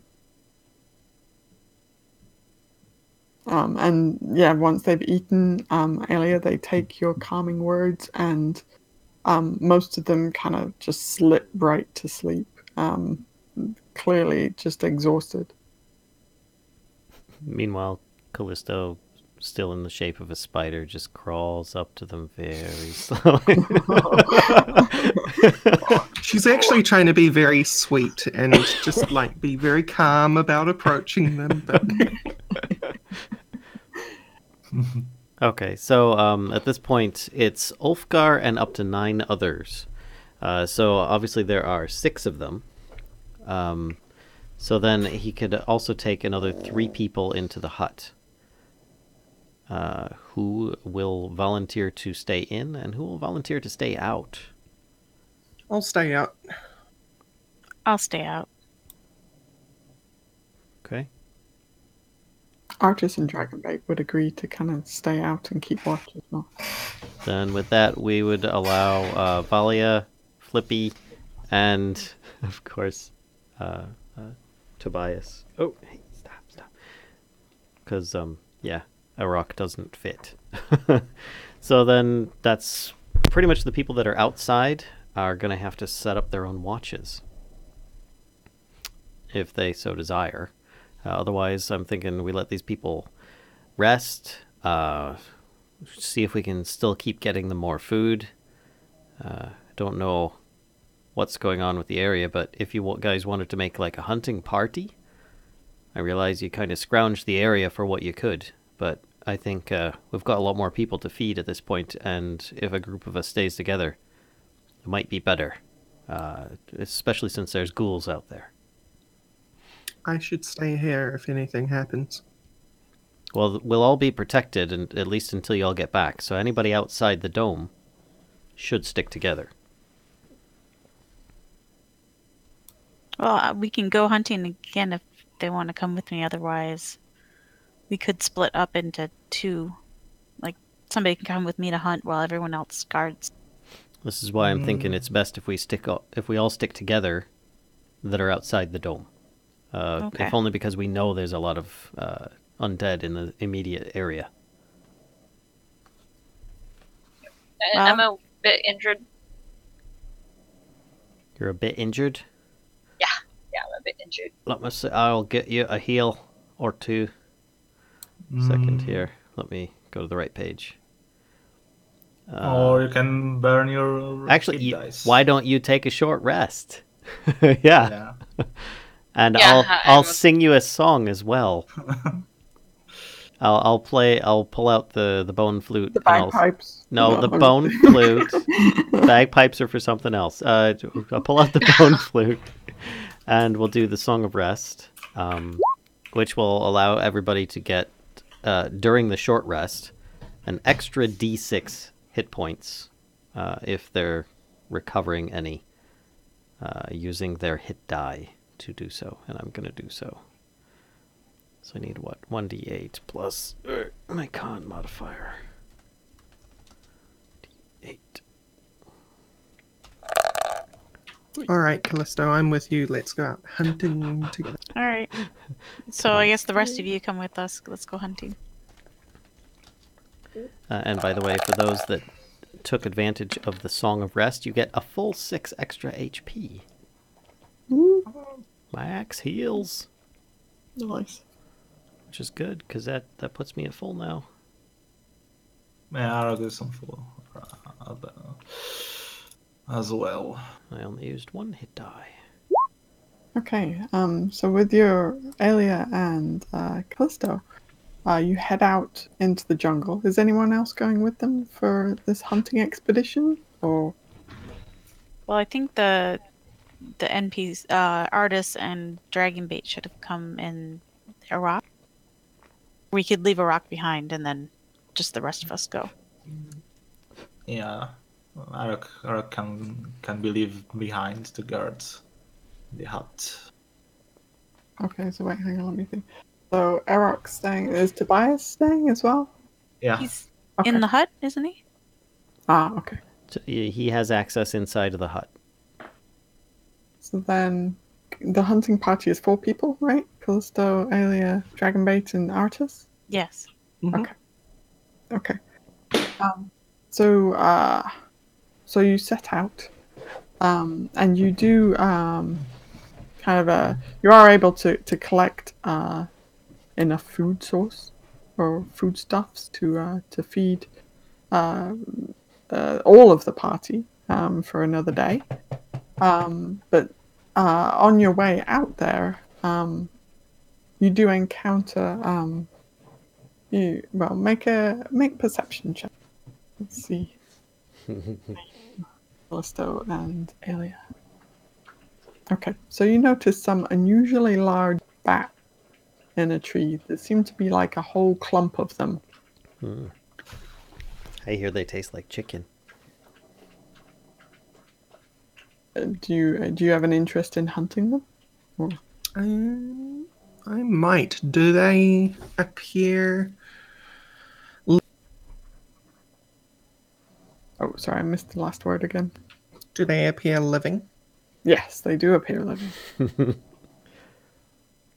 It's like those classic Indiana Jones bats, which are actually probably fruit bats, but they look pretty freaking big. Maybe they're giant fruit bats.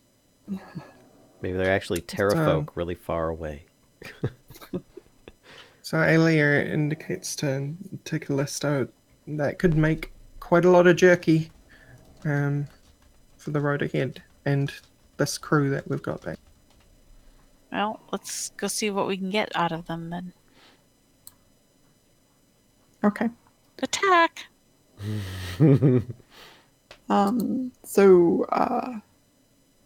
So make some ranged attacks for me against this group of bats.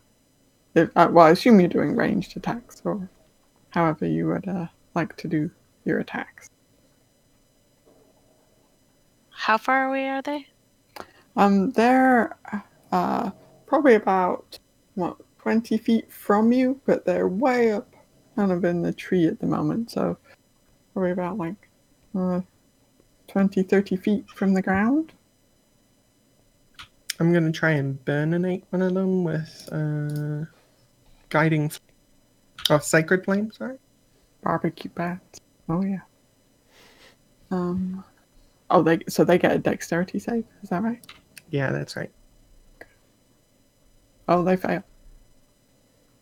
So yeah, a chunk of them kind of fall to the ground. Some of them are, it's radiant damage. Okay.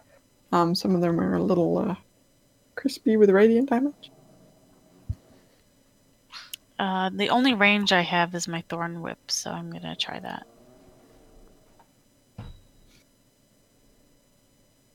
Okay. Yes, you are able to kill a few more of them. They do seem to be. You probably killed about half of them at this point.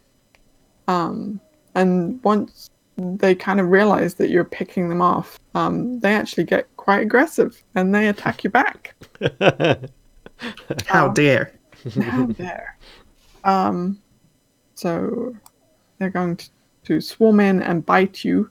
But they miss you both, so this is not going well for the bats. But they are now within swarming around you. These bats, you're like, rabies! Goonies reference. It's a good movie. Yeah.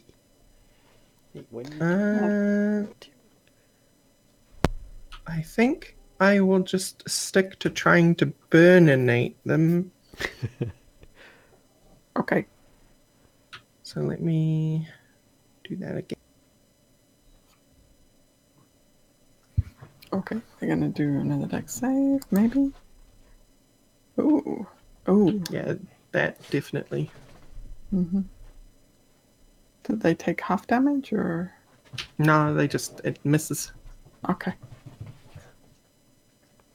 That's just a cantrip, right? Mm-hmm. Yeah.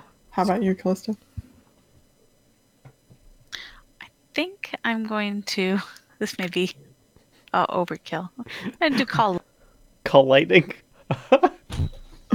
I was thinking with you when you were using your Thorn Whip, because it draws them towards you. You'd probably be like, whoosh, whoosh. There's one. I never used it before. I think why not? Call lightning. Wow. That's awesome. Listen, they come pre-cooked this way. Yeah. Don't have to preserve them. Okay. So they take they have to do dexterity saving throws.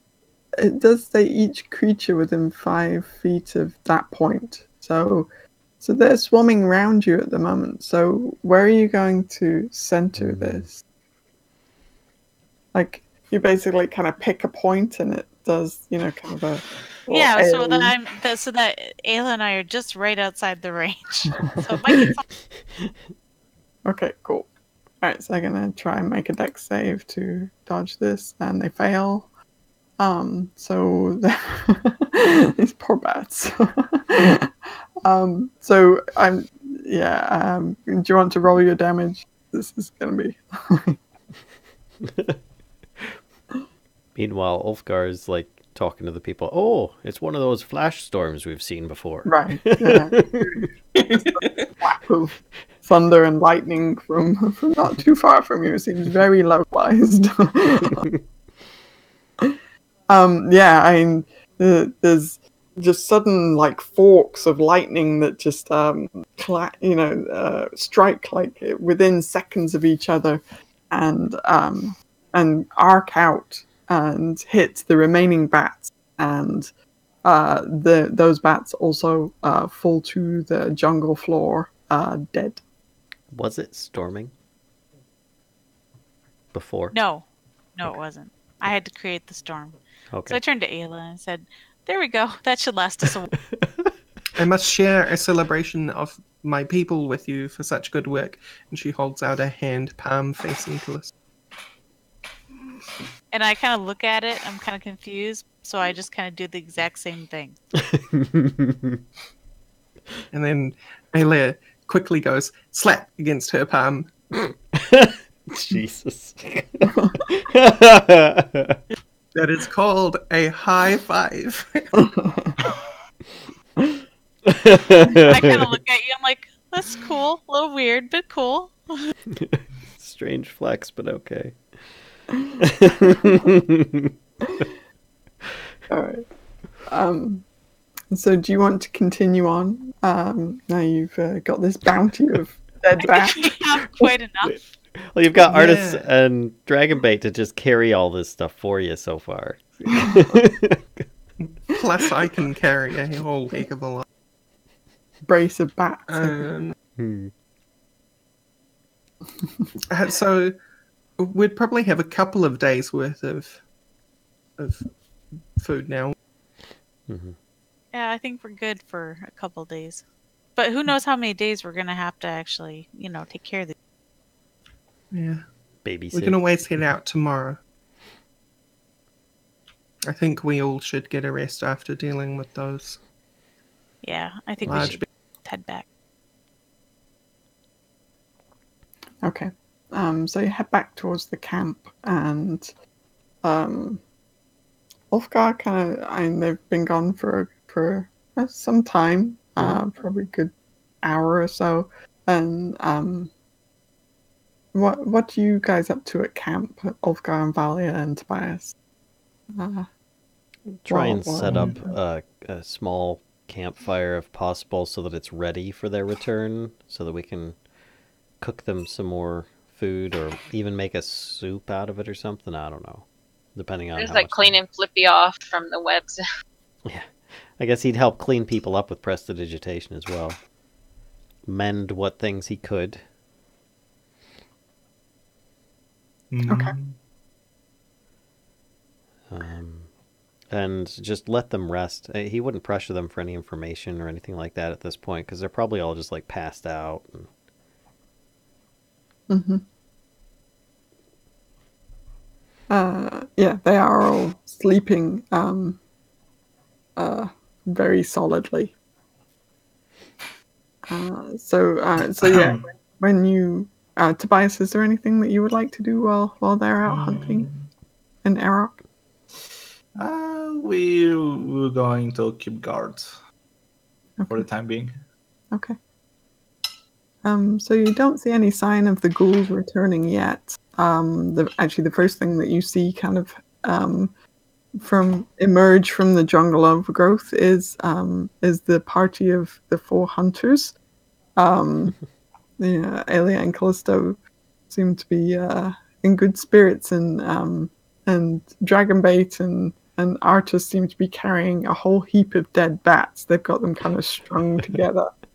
Some of them look a little burnt, but they all look very dead. They've got quite a pile of bats. So yeah, this is kind of what you return to, Kellisto and Aelia. Right. Aelia is immediately going to set to work about taking the bats from Artis and Dragonbait and start stripping them and preparing them for cooking. Mm-hmm. Yep. Yeah. There's not much flesh on the wings, so So, but their bodies are kind of like have some meat on them. So you could certainly kind of ones that aren't pre-cooked. You could put bits and beginning to cook them over the fire that Ulfgar has prepared. Bat kebabs. And artisan dragon bait kind of like settle in, slump and kind of lean up against some trees and logs and whatnot, and seem to be taking a bit of a rest themselves. There's a lot of bats, so I will assist in the cleaning of the bats. Okay. So let's kind of fast forward a little bit. Bats can be prepped and cooked and you can hang them to dry as well if you want to kind of start drying the meat. You could slice and dry it. But Valia, well, I mean, they can complete a long rest. Actually, let me get my sheet out for. Oh, you know what? I can just do it in here. One. Okay. So the sun is setting and it's kind of beginning to turn night. Are you arranging watches overnight? Yeah. I'll take the last shift. Sadly, I think I'll take the first. I'd have to be somewhat excluded. Because I can't leave the hut. I guess I can still see outside of it, though. So, that's not a problem. Yeah. I could be part of the watches. I'll take third watch so I can get a nap in. Okay. So, let's get rid of the giant wolf spider thing. So hang on, who's taking first? I am. Okay. I'll help. Okay. So it doesn't take long actually. As soon as the sun is set and the light has dimmed and it's just kind of the firelight that is glowing around you, it seems that your friends have returned, and you are set upon by. Oh, hang on. Let me find out. Of course. Oh, really? I can't make two bubbles. My bubble shield only holds up so long. Okay. Set upon by a group of ghouls. It seems like it does seem exactly like they've returned. So. Okay. I'm like, I hope you're did. We have company, and yep, I'll get ready to attack. And I'll start waking people up because I can't leave the bubble. So wait, hang on. What are you doing, Ulfgar? I will start like waking. With hugs.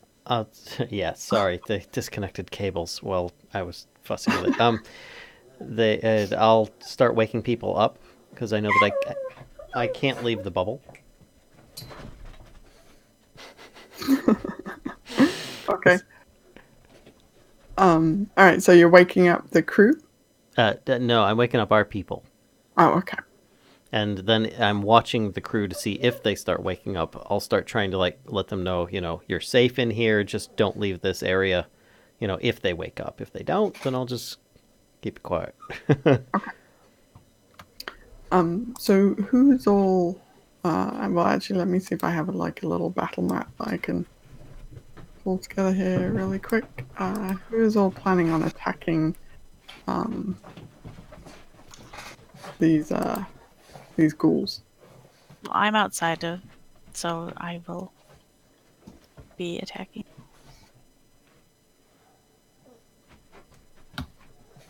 Same. Yeah, really the only person who can't is Ulfgar. Okay. Let me move Ulfgar over here. Okay. So let me move you over to this battle mat here, and we can get it set up a little bit. With so we need artists and dragonbait and ghouls. Hang on one sec. Let me just grab artists and dragonbait. Sorry. Oh, I appear to be missing too. Yeah, aren't you staying inside the hut? Or Yeah, I suppose like, yeah. Or here, if I put you on the map, would you draw out your hut radius, Yep, Liz? that's what I was And going to do. thank you. Okay. Oop. There you are.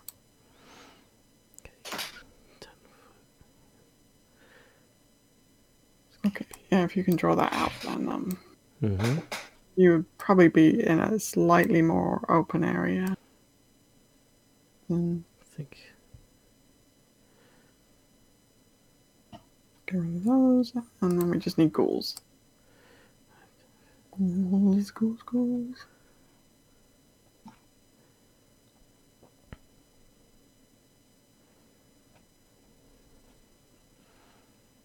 There you go. Okay. Alright, so you've got the pile of people. It's very snug in there. Here, I'll actually move it so it's a little bit more like this more open area, I guess. There. It's just a 10-foot radius, so it's just a little dome. Can you cast through that or no? No. Because it would break your concentration, I guess?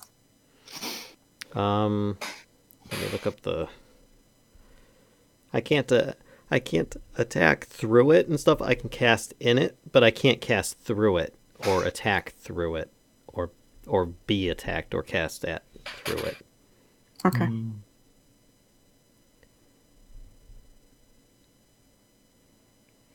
It's an immobile dome of force.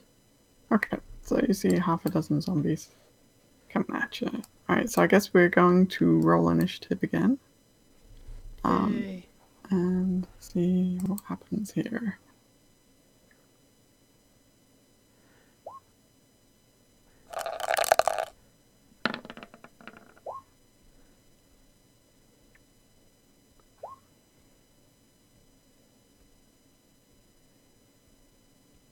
Sorry. A little trouble there with the sheet.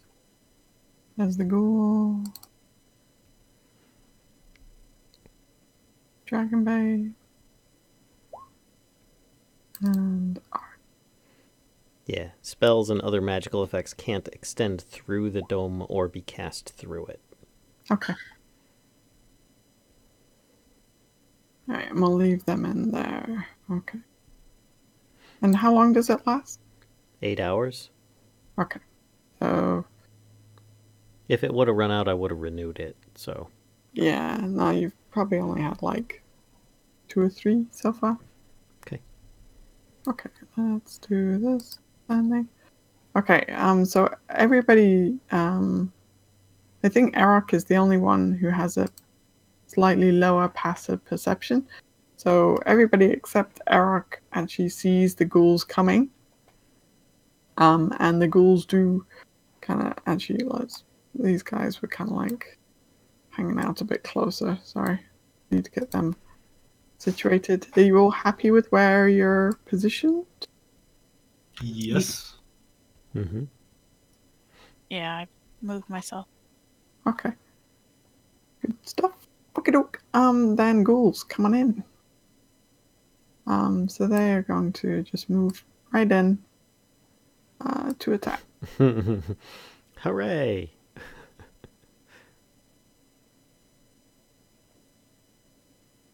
I like how to the point ghouls are. You know, they're simple folks. Alright, so let's start with the one on Artis. He misses. The one on Dragonbait also misses. These ghouls are not particularly adept. The one on Arokh hits, though. Boy, Eric's just really getting the heck picked on today. Yeah. Which one attacked Arokh? This guy right here. And it's this one with 19, right? Mm-hmm. Yeah, that's it. Mm-hmm. So is Arokh immune to because he's a construct, is he immune to things like paralysis? I don't think so. Okay. So then he does also need to make a constitution save. There you go. I made I think he'll be fine. 6 people. Yep, he's fine. Okay. The fleshy crew. And, yeah, seriously. Pink blob. The pink blob crew. This is the one on you, Valia, for 17 to hit. Yeah. Okay. And can you also make a constitution saving throw, please? Okay, you're fine. This is one. Oh, Flippy. Oh no. Yeah, that definitely hits poor Flippy. Flippy's allowed to be in the hut. Why is he outside?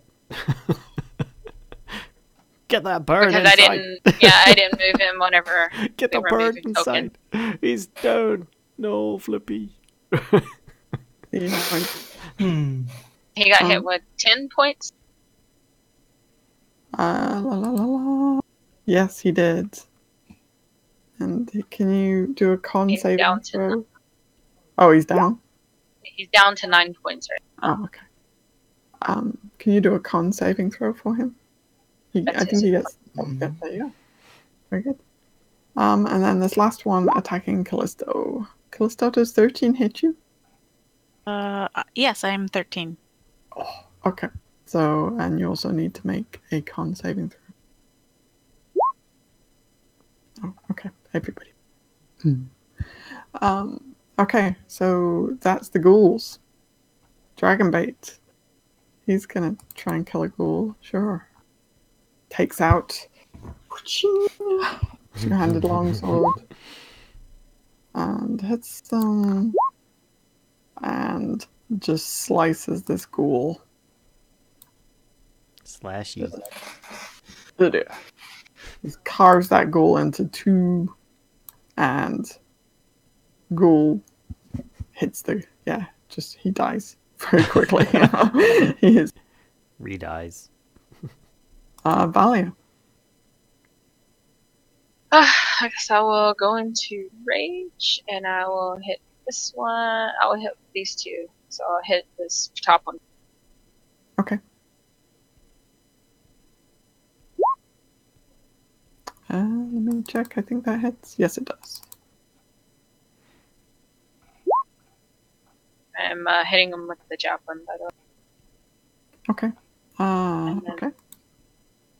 And then I'll hit that bottom one to try to get his attention. Nope. I'm just yelling at him, bah! Sure. And that's it. Okay. Callisto? I use my bonus action to initiate my flame blade, and then I will attack this guy. Nice. Okay. Oh, yep. Oh. Oh, He is. Woof. that burn. Rip. He's very he's Slightly not overcooked. quite dead. But he is severely burnt by this flame blade and rendered almost useless because he's so close to death, in fact. So I'll give him disadvantage on his next. If he lasts that long. Flippy might finish him. Ulfgar. Ulfgar starts to sing. Okay. Can you control... I forget. Can you control sound within the hut? Or... Within the hut, this is pretty much the whole point of what I'm doing is because basically normally song can be heard by people, and that's how it would affect. But as I'm viewing it as like it's still not going to be able to pass through this. I'm doing it for the benefit of the people within the hut. Okay. So in game terms, I'm using counter charm.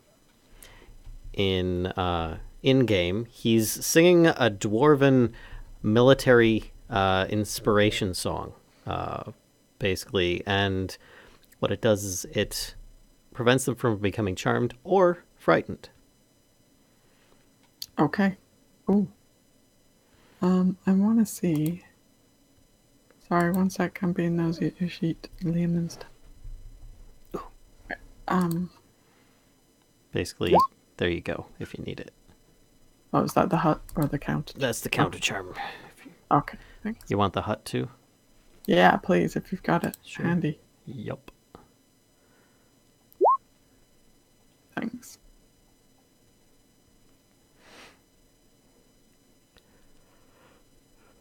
So there you go. Okay, so they can definitely hear what's going on. Mm-hmm. Okay, cool. Thank you. Mm-hmm. All right, Arokh. So Arokh will return the favor for the goal. And he's going to tail slap him. Oh, that misses though. Do you want to do any clawing or biting? Perhaps claw as a bonus action. That hits. Yeah, that hits. Your claws usually do really well. Okay. And then Tobias? Tobias is going to use his trusty guiding bolt on this goal in front of Valia. Why is it trusty? So trusty. Like, I've got trust issues.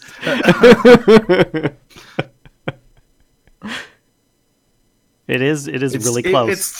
It's trusty, not foolproof. I feel you need to be up in its face. Yeah, it's. I'm calling it trusty, not reliable. Can trust it to fail, right? Yeah, and we'll be on level 2. Nice. He's within 10 feet. All right, we're narrowing it down. The max radius. 17 plus the 2. Mm-hmm. Or 2 plus the 17. I'm confused. And you were casting it on this one, right? Yeah, on this one. Hang on. Let me check if I haven't messed with anything. It was 1d6 plus every level above 1. I cast it on the second level. Yeah, it's all right. It's 2 plus 17. It did the plus 5 and the plus 16 in case you had advantage. And so it's 17 plus 2. No. It's 2, and then the 17. It should be, I think, 1d6 and the. Is it 4d6 though for the radiant? Oh. But he cast it at level 2, so it's up another level. So it should be 5d6. Right, and the 17 is 4d6. The 2 is 1d6. Okay, all right, yeah. Yeah, you obliterate this guy. Valia, the ghoul that was standing in front of you, gets this bolt flies over your shoulder and hits him square in the face, and it just kind of there's this like headless body that stands there for a minute, sways, and then falls over because his head was just guiding bolted off his shoulders.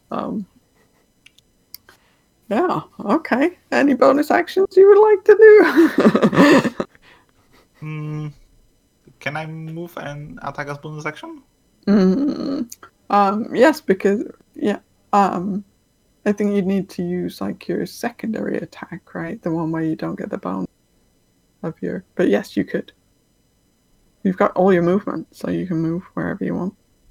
Okay, I'm going to slash this goal next to Arokh then. With my short swords. Okay. Wink. Yep, that hits. So then, hang on, it's the one without bonus. So then that's 4 plus 2. Okay, got it. Okay, cool. Yep, he takes a big slice of damage from that. Okay. Flippy. I guess he's gonna peck at the one Callisto hit. He's in it for the long haul now. Okay. Nope. I think maybe he's too shocked at being hurt so badly. Yeah, he hasn't been hit in a long time, so he's like, what do I do? Yeah. Alright, Artis is going to stab at the one in front of him with his magical dagger. Oh, does that hit? I think that's the AC. Magic dagger. Yeah, it is. Okay, so... And he gets 2 attacks with that. He's going to stab it again. Jeez. And it's mostly dead. We've had this conversation before. Yep. Alright, Aelia. Aelia will move up, and then she is going to jab between Flippy and Aelia. I'm saying Aelia again. Between them. Mm-hmm. Does that hit? It does, yeah. Oh my gosh. Okay. And then as a bonus action, she will use Sacred Flame. Okay. How dexterous are ghouls? How dexterous is this ghoul? Not dexterous enough. So he takes another chunk of damage. So 8 total. That was so bad. Yeah, so radiant damage flies into him and leaves a nice big burn hole in his kind of shoulder area. Okay, then the ghouls are going to retort. Bum, bum, bum. Not particularly being ones to run away. This one is going to try and attack Artis. Oh, and hits him. Wait a minute, that's exactly what they did before. Artis needs to make a con save. Oh no! Artis fails his con save. Aha, his days of showing off are done. Oh no. And he is paralyzed. Let's use this for being paralyzed. Okay. Then this one here is going to try and claw at Arokh again. Oh, does 12 hit Arokh? 12? Nope. Okay. It has to be at least 14. Okay. Nice. This one is still... Is too tempting to try and finish Flippy, so he's gonna... 16, I think, hits Flippy, doesn't it? Yeah. No. Yeah, the school has No, like Flippy bloodlust. has an armor class of 9,000. Alright. I thought it was He's still standing. over 9,000. Really? Yes, he is still standing. Wow. Impressive, Flippy, most impressive. Ghoul's got a taste for chicken. And does 14 hit you, Callisto? Yes. Okay. Dagnabbit. So actually, Flippy and Callisto both need to make con saves. Oh no. Callisto, you feel like the poison seep into your body and your limbs become rigid as the paralyzation takes over. Paralyzation, is that the thing? And Flippy?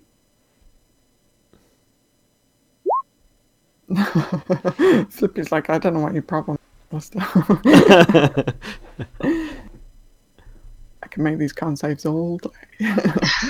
He's growing up. Dragonbait, looking slightly worried that his friend seems to be paralyzed, is going to swing his Holy Avenger at the ghoul that is standing. It's just a tin sword. And finishes him. It bends on hitting something. Yeah, you really want to do that? No. Okay, Valia. I'm gonna hit that bottom one there. Next to me, that's still alive. Okay. That hits. It's a good hit. As if I need to say that. Okay. That And also the second. hits? Nice. That And finishes the him. unarmed. Oh, that finishes him? Okay, good. Can I scoot over to use my bonus unarmed on this? You can. He's barely standing. He's kind of swaying, like, and that finishes him as well. Y'all dead. Bye. Well, we got one left, I think. And that's all my gold. Kellisto, Valia seems to be like a ghoul-killing machine at the moment. It's kind of, it's a little bit frightening to behold. Well, I'm paralyzed, right? So I'm just kind of like, You can make an additional saving throw, and if Okay. you succeed, then you'll be able to act next turn. You succeed, so next awesome. turn you'll be good to go. Ulfgar, still singing? I'm still singing. I'm just getting to the good part. Okay. The people inside the hut, let's address that on your turn as well, it's not soundproof, right? So they have heard the clang of swords and cries of various people and ghouls as they've been hit. Mm-hmm. So they are awake, but do seem to be remaining calm per your spell. Okay. Your magical power. It's a good song. Arokh. Okay, and there's only one ghoul left, so claw him. Oh, that misses. Just misses. And bite as a bonus action. No. Why are you so clumsy today? I don't blame him. I wouldn't want to bite the ghoul either. Looks like he would taste bad. And what about Tobias? Tobias, chop it with a sword.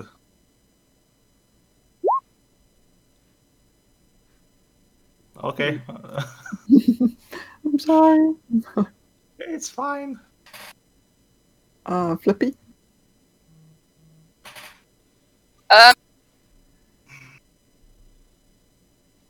He runs into the hut.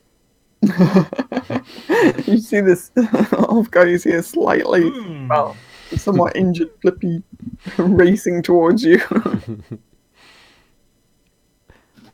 I calm him down and just have him sit down next to me while I'm singing the song. Okay, Artis is going to try and make... Okay, Artis manages to shake off the paralysis. But that's the end of his turn, so he cannot act any further. Aelia.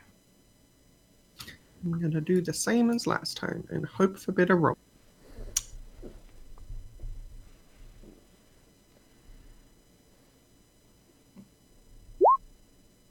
That definitely hits. Much better. And then Sacred Flame.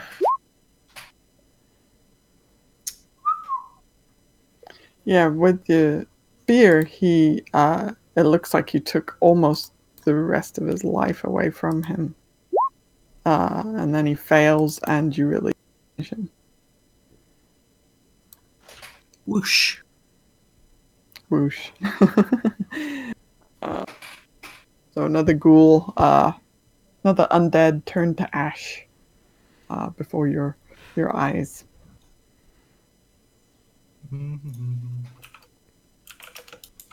Alright. So Aelia looks thoroughly tired by this. yeah. Yeah, I think most of you are actually, because you haven't had a long rest since shenanigans with the gorilla and zombies. So Mm-hmm. I did, but now I'm re-injured.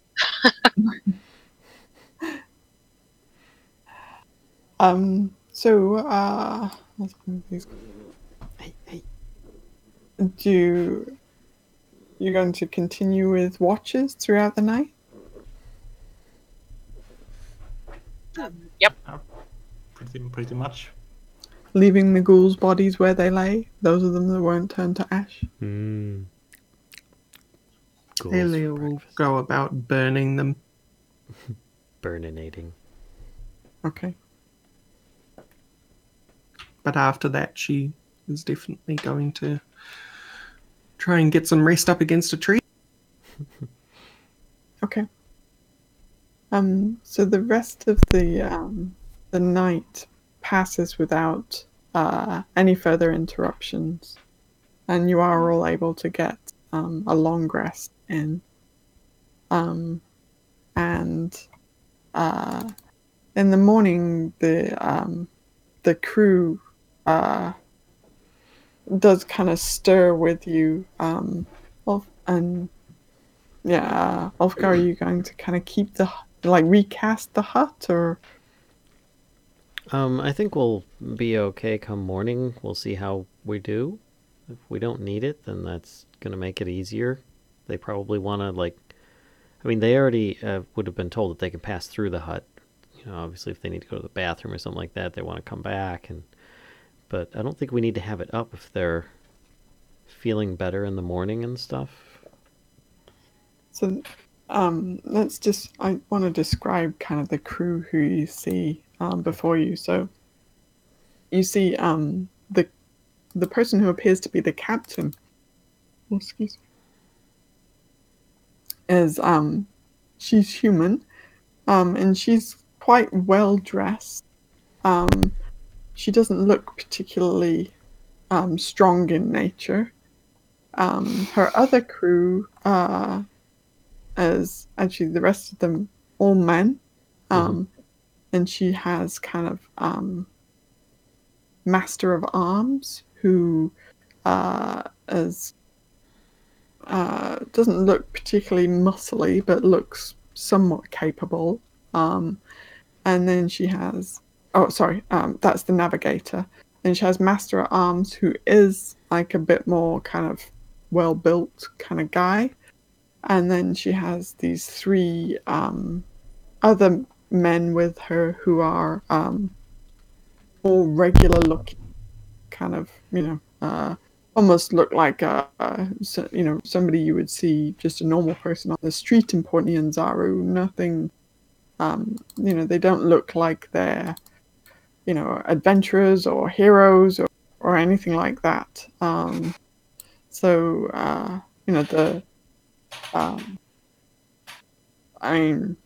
They don't look like they're particularly well equipped either. The three general crew people have spears. The one slightly musclier guy does have a long sword and a crossbow. That's the Master of Arms. That's the Master of Arms, yeah. The Navigator has a short sword and a long bow. And the Captain has a rapier. Rapier. This is the kind of group of people that you find yourself with. You're not... Well, Yeah, they're pretty well armed, nonetheless. I guess, I'm sure we would have introduced ourselves by this point. At least got some names and stuff. At least a little bit of just, hi, I'm Ulfgar. That's Valia type deal. Don't mind the bird or the shapeshifter or the centaur or the dwarf. or the dragon, or the dinosaur man. He says shapeshifter. I'm like, where? Where'd she go? Did she come back? I'm like, oh, never mind. Talking about Kellisto. Sorry. But once the initial pleasantries are out of the way, Ulfgar would pretty much just ask the most basic question of, how did you come to be here and in a sea-bound vessel in the trees? So the captain speaks up and she introduces herself. Mm-hmm. And she says, my name is Salazar Bravewing. She says, I'm the captain of this crew. She says, the ship that you see up there was once my pride and joy, now in pieces.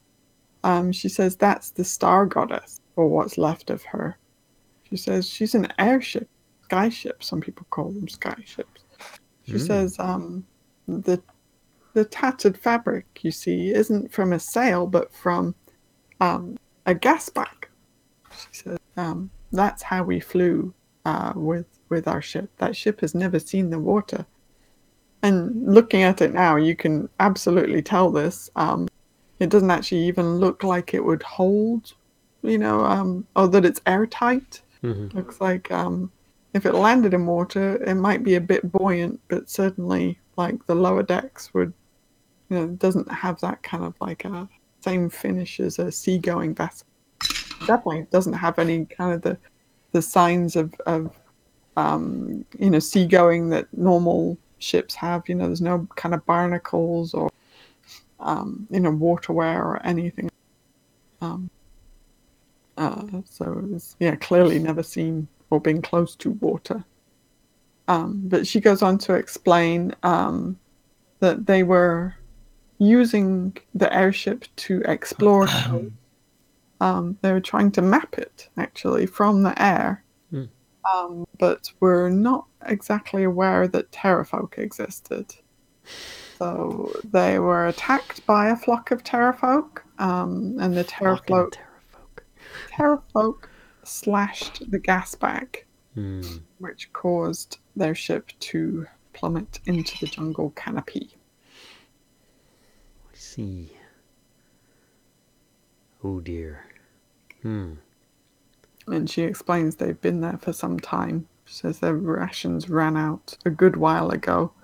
But for a while they were able to capture rainwater using the foliage, but soon became, weakened, in a weakened state, and were not really able to do that either. Right.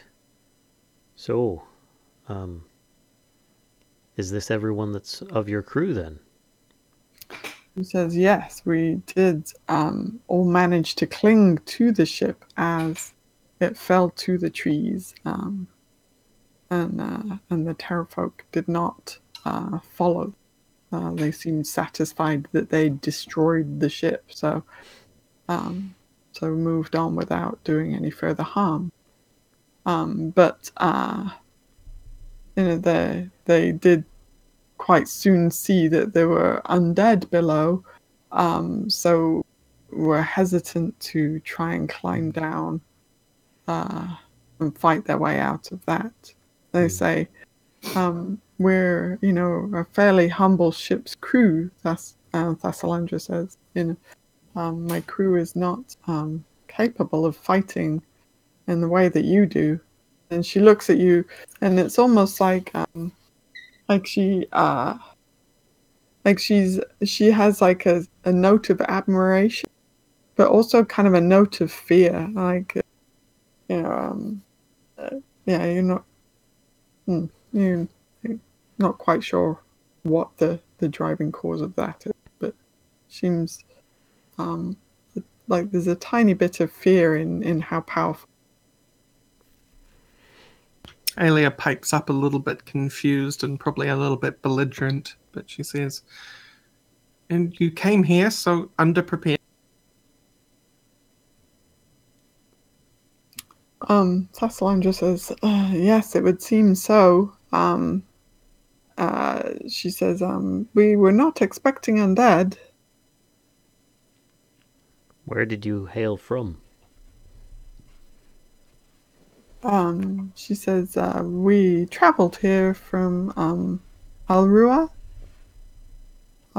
She says, it's, it was an exploration mission, and we were not expecting to encounter such foes as the Terror Folk. I can't say I'm familiar with that name. Is that a city on the continent of Jolt, then? She says, no, outside of... Oh. I see. So you traveled across the sea, then? She says, we didn't have to travel across the sea, so much. She says, there's an area of Chult that is connected to the main landmass of the continent. So we traveled there. She says, I wouldn't take the boat over water unless I had to. Aye. Can we compare maps, then? Perhaps we can benefit each other with what we've explored and what you have. I'm assuming that you might have it with you. If not, we can go up to the ship and see if we can salvage some more items if you have them up there. She says, you're welcome to salvage what's up there. She says, you won't really find too much of value. It's just our regular belongings. Did you still have any of your cartography tools or the map you were trying to make in your expedition? She says, it might still be up there. Ulfgar kind of looks at Kellisto. Do you want to go have a look? Sure. He knows you're really good at finding stuff. I'll fly up to the ship and look around and see what Okay. You do find some general gear. There's like bedrolls, water skins, some like kind of portable camp cook gear kind of stuff. Some of it has been kind of broken. You do find kind of the remnants of some cartography stuff, but there doesn't seem to be any sign of a map. Okay. Is there a way of looking? Can I look? There's no like hidden cubbies or anything. Can I look for those? Yeah, make an investigation check. Bum, bum, bum. Oh. Doubly nice. So you do find in what looks like kind of the captain's quarters of this airship, you do find there's kind of a bench seat where the top lift, and inside there is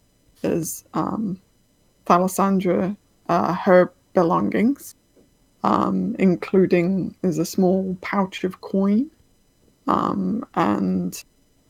but I mean, the rest of it actually looks kind of completely useless for a jungle. Like it's like there's like a dress in there. There's some like writing as well. There's like quills and papers and ink. Nothing of any particular value. And yeah, she looks like she's just wholly unprepared for what she's gotten herself into. So I'm gonna grab what I think would be useful for them, including the money, and then fly back down. Okay. Bedrolls and stuff like that. And I go into the tent and I'm like, there was tools for cartography, but there wasn't any maps. I'm saying this out loud mostly talking to Ulfgar. But I did bring back some things that I thought might be useful for them while they're kind of trapped in Cholt. So some bedrolls and your money. I look at the captain. While she would Ulfgar, I hate to be the bearer of bad news, but our gift won't allow us to take them with us, and they seem mighty vulnerable for their trip back to civilization. I agree. And as a side note, while Kellisto was gone, Ulfgar would probably give like a really brief synopsis of the purpose of the mission that we're all on, without giving like details of where people are from per se. Just kind of give them a general gist, like, well, we're actually looking for the Soulmonger, and say we're here to stop a curse, and we've run into a lot of problems, and we've been blessed with a limited gift of flight, because obviously I'm sure that would be one of their questions. I mean, we were asking why their ship was flying. They're probably asking how we're flying.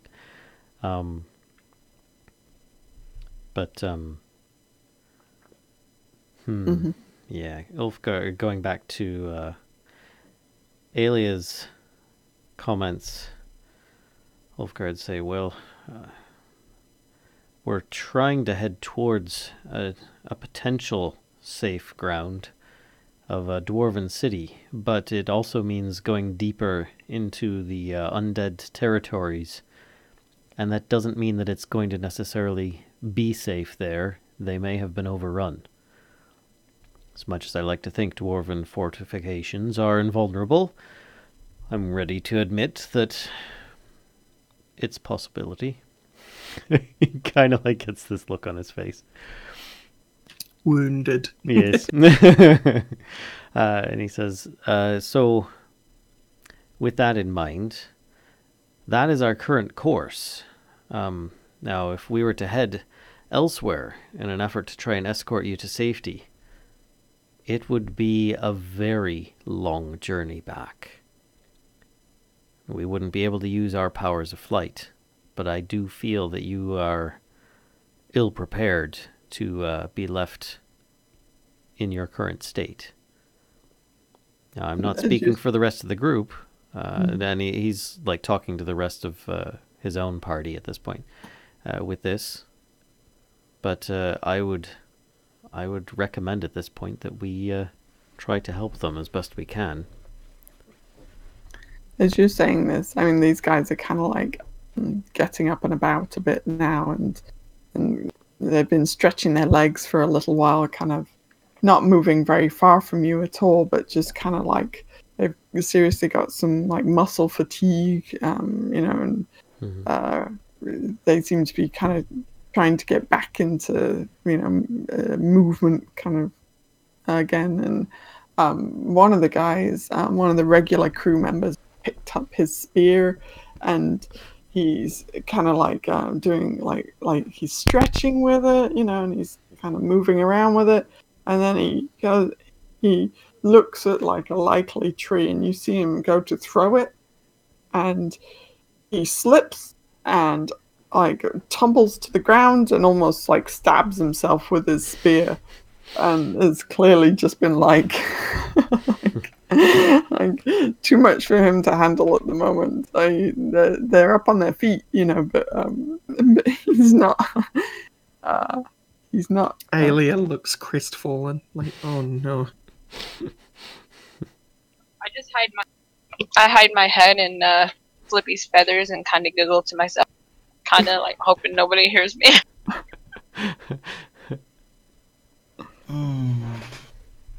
They won't last even a week in the jungle.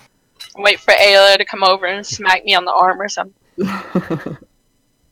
I would ask that... Stop laughing at the locals, Valia. I would ask Valia to bring the map over, though, so they could see where it is we intend on going.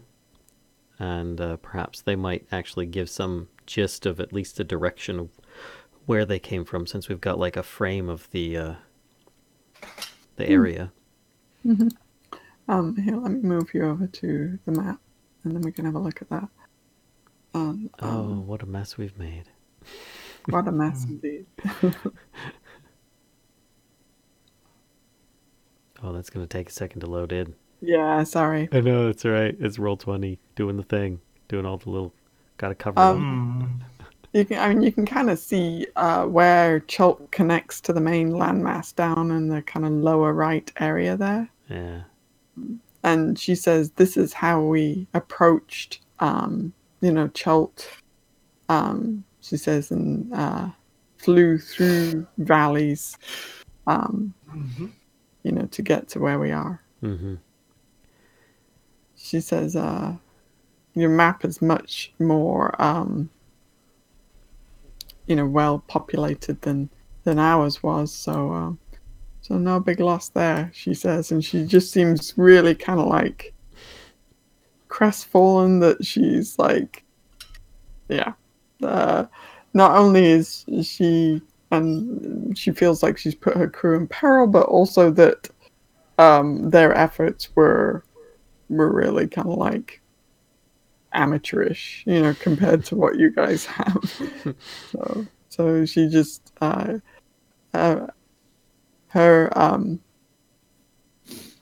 morale is incredibly low at the moment. Oh.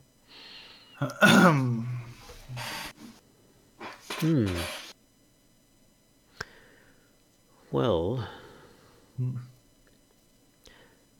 what of the heart of Ubtao?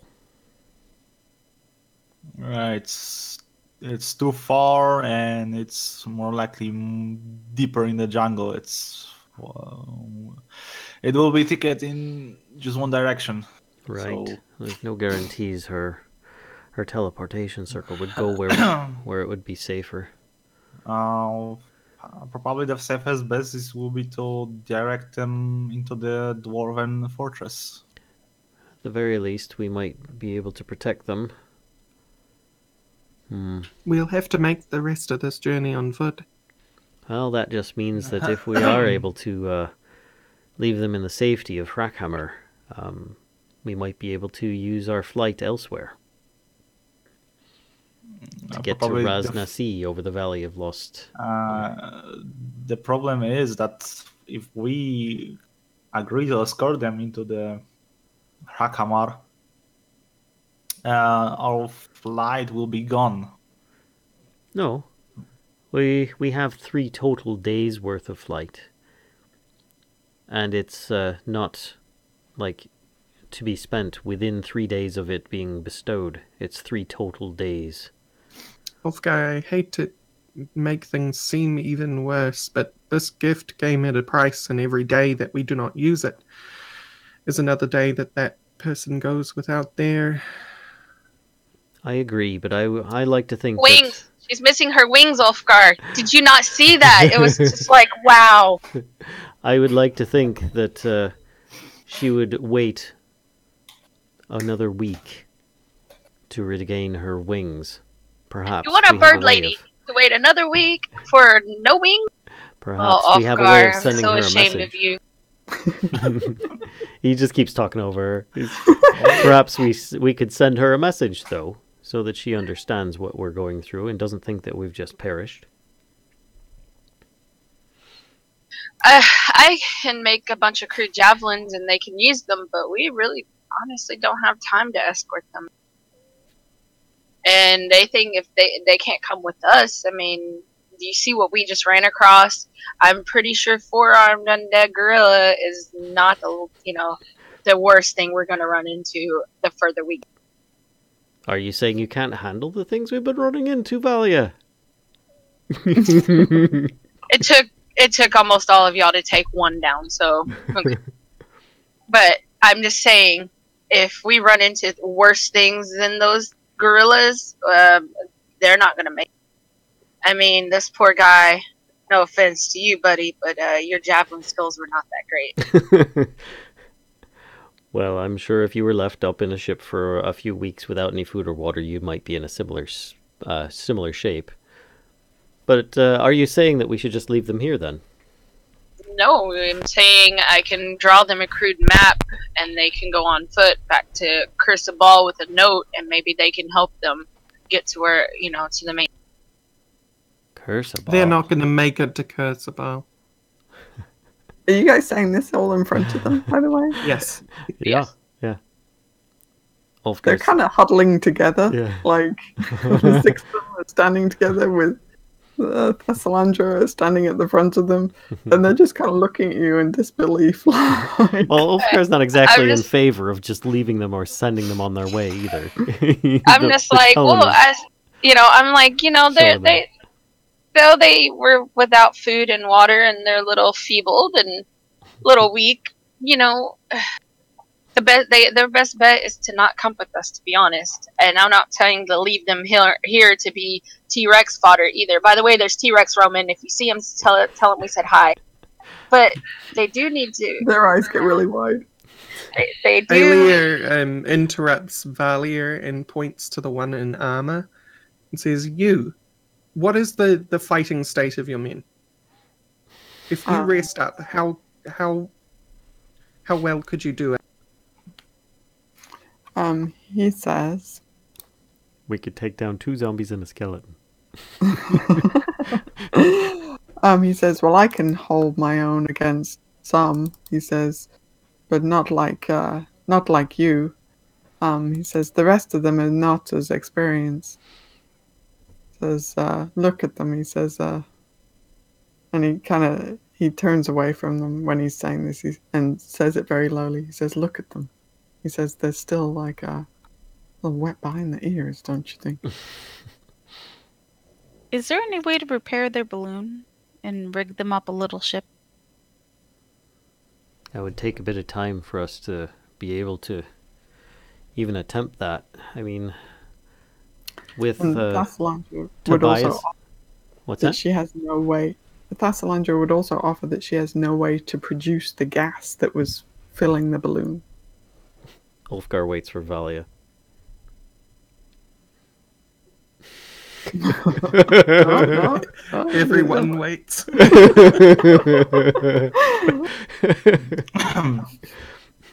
Ulfgar, if we get to send a note back to Kashcah, how would... I don't have that ability within me. Tobias? Well, the best bet is that we'll be directing them to Harkamar and hope for the best. With no note back to our benefactor?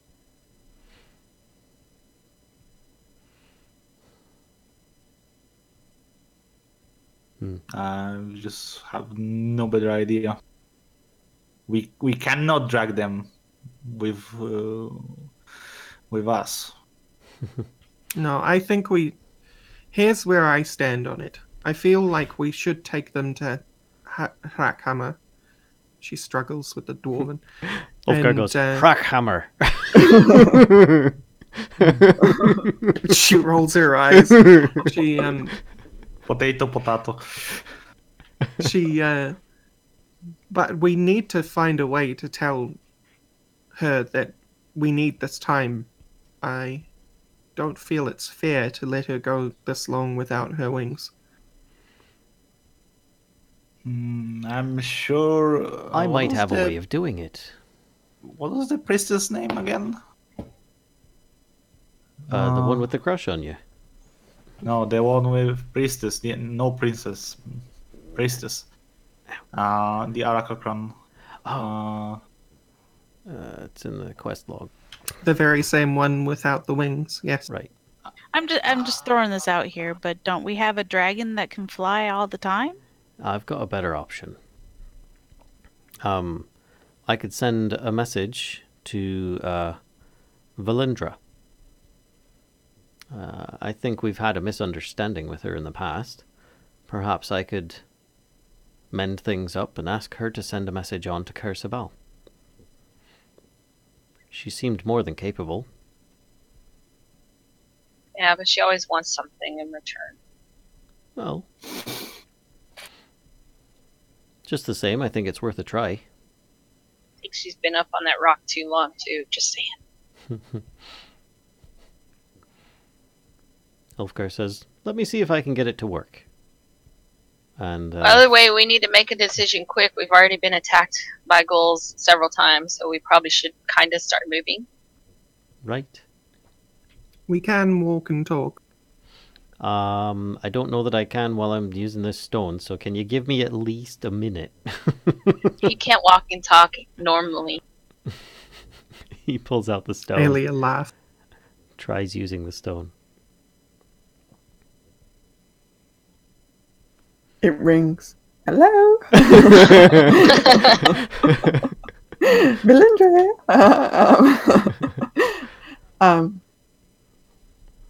No, you hear this kind of I guess he probably would need to speak to it as well to send a message. you hear this kind of almost mocking, like there's a slight tone of mockery in there. Ulfgar, I'm surprised to hear from you, is the message from Belinda. Ulfgar says, I agree to your terms.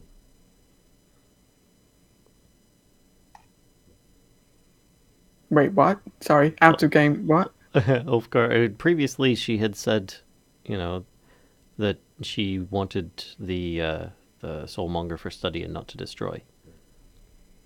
And She says, such a change of heart. I think there was a misunderstanding when we were talking before, and I was a bit heated.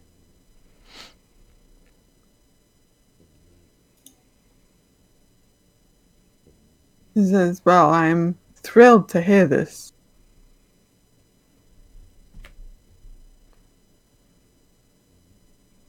I would So ask... where are you? We're currently about a day's flight southwest of the heart of Ubtao. She says, okay, let me know when you get to Omu. I have a request. Ah. Can you send a message? Of course. I am right now. Hey, would you stop whining? Oh my goodness, puggies. Alright, hold on a second. She says, I don't know these beasts you speak of. Yeah. Let me look up. If anybody knows the priestess's name. Ashara. Ashara. Yeah. I looked it up. The high priestess of Kersabal, Ashara, needs to know that we're going to have run into a delay of a week or more, as we've got what do you call them, refugees we need to escort to safety. So, first of all, before we get any further, actually, are you telling the truth to her about accepting the terms? Yeah. Okay. Then she Did you says, tell her the whole party accepted her terms? I said I did. Oh, okay.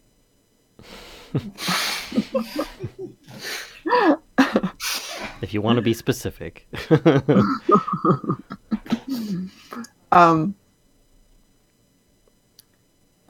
she says, where did you find refugees? In a crashed airship. She says, and what do you intend to do with them? We're going to attempt to take them to Hrackhammer. She says, oh, I don't think that's a good idea. Okay, why not? She says, well, what is their status? Poor. That's And the you're going close... to travel through the jungle with them. We're in the jungle no matter what. If you I have an idea, she says. She interrupts you. Let's hear it. She says, I could open a gate to bring them here instead. And then we can arrange for their travel onwards. There are 6 of them. She says, there's not a problem.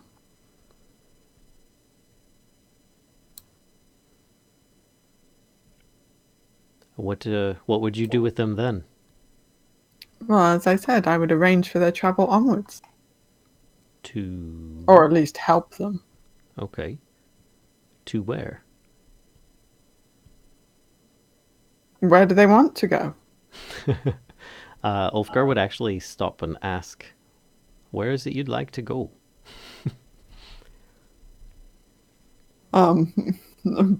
Most of the group says home. You know. He's more directing towards the captain. Yeah, but Thassalandra says, well, if we can get to civilization, I think we can make our way from there.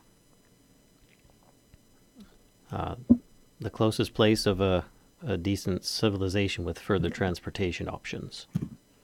I would think maybe Port Nyanzaru if you have that ability.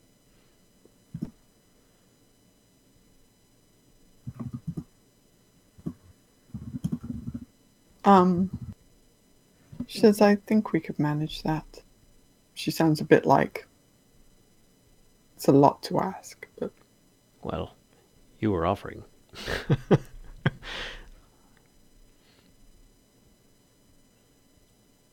So, what is it you need us to do? Because I will need a few moments to at least get them prepared.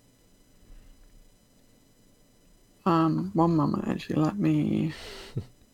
Ulfgar is looking around at the rest of the group to see if they're in support of this idea, kind of like... And he's kind of like... What do you think? What do you think? Does this sound good to you guys? This sounds like a really good solution. Get them to safety? Like that? Thumbs up. Are we sure we can trust her?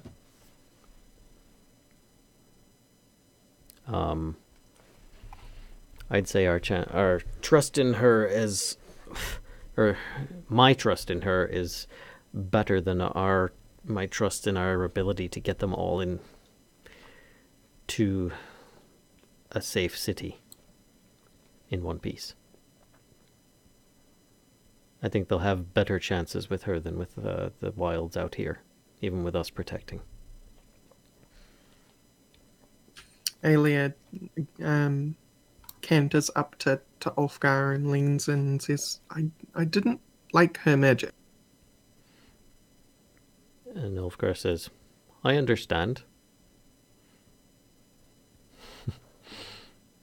He realizes that he's on speakerphone right now, so he's not really going to say much more than that. Aelia shrugs. He kind of points at the rock, you know, like...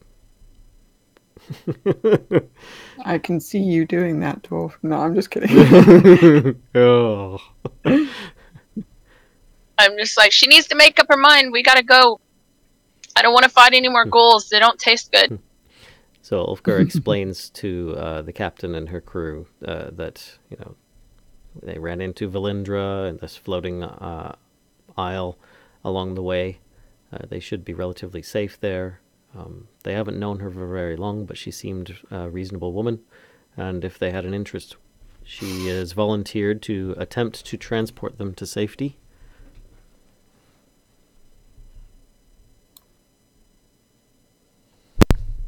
He's not going to force them to go. Thassalandra says, this does seem like the best option. She seems like she's resigned herself to kind of your hands, you know. Mm-hmm. Says if you think this is a good idea, then we'll do it. I'm like, crazy portal, holding my hands out. I'm like, crazy portal to safety, possible T-Rex, undead gorillas, ghouls, people, disease-ridden, gross. Take a pick. And banana fruit. Dancing banana fruit.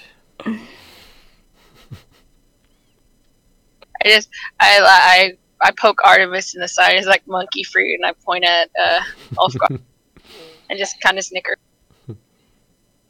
He gives you a nod of approval. Mm-hmm. Good Ulfgar choice. would say, I would say that your chances are best with Valindra. She's got an honest name. They say, then let's do this. Don't look her in the eye. She's you know. They look at Valia like, why? Why? What's going to happen? If... Ulfgar then continues talking to Valindra and says, I believe that they are in agreement that they like your plan and appreciate it. She says, to then further that, I appreciate it. Okay. She says, then put, wait, what's something recognizable that you were wearing? Probably one of the Emerald Enclave symbols I have. Okay. She says, then put one of your symbols in an open area and stand back. Right. Let's make some space. Ulfgar kind of gets all showman style, waving his arms about, trying to clear a spot that's already cleared. and sets it down on the ground and says, all right, you're in a clear opening of at least 10 feet radius. It's laying flat on the ground. Okay. So she says, okay, she says, you'll see when the gate is open. And you kind of stand there for a few seconds and nothing's happening. A few seconds more, still nothing's happening. Still nothing's happening. Ulfgar says, I'm sure this is probably going to take a little bit of time. So a few minutes end up passing, and then suddenly the ground where your symbol is starts to glow, and this glow is like a small sphere to begin with, and then it starts expanding, and it then becomes this kind of ring. So it's this glowing ring that's growing bigger and bigger until it's about 10 feet in diameter. And from the top of the ring, this mist just kind of forms and almost billows out. So it's kind of and that's what it's hovering just very slightly above the ground. Okay. By the way, time check. So I'll say, there's your way home. We're glad that we're able to help, and I wish you the best along your journey. Emerald and Ulfgar goes around and starts clasping hands with everybody. They say, Thassalandra says, I'm supposed to just step into Ulfgar that? just shakes his head. Yes. Just walk through. Just make sure you check for all your body parts when you come out on the other side. I'm gonna start pushing them through. Like hurting them. Come on, I haven't got all day.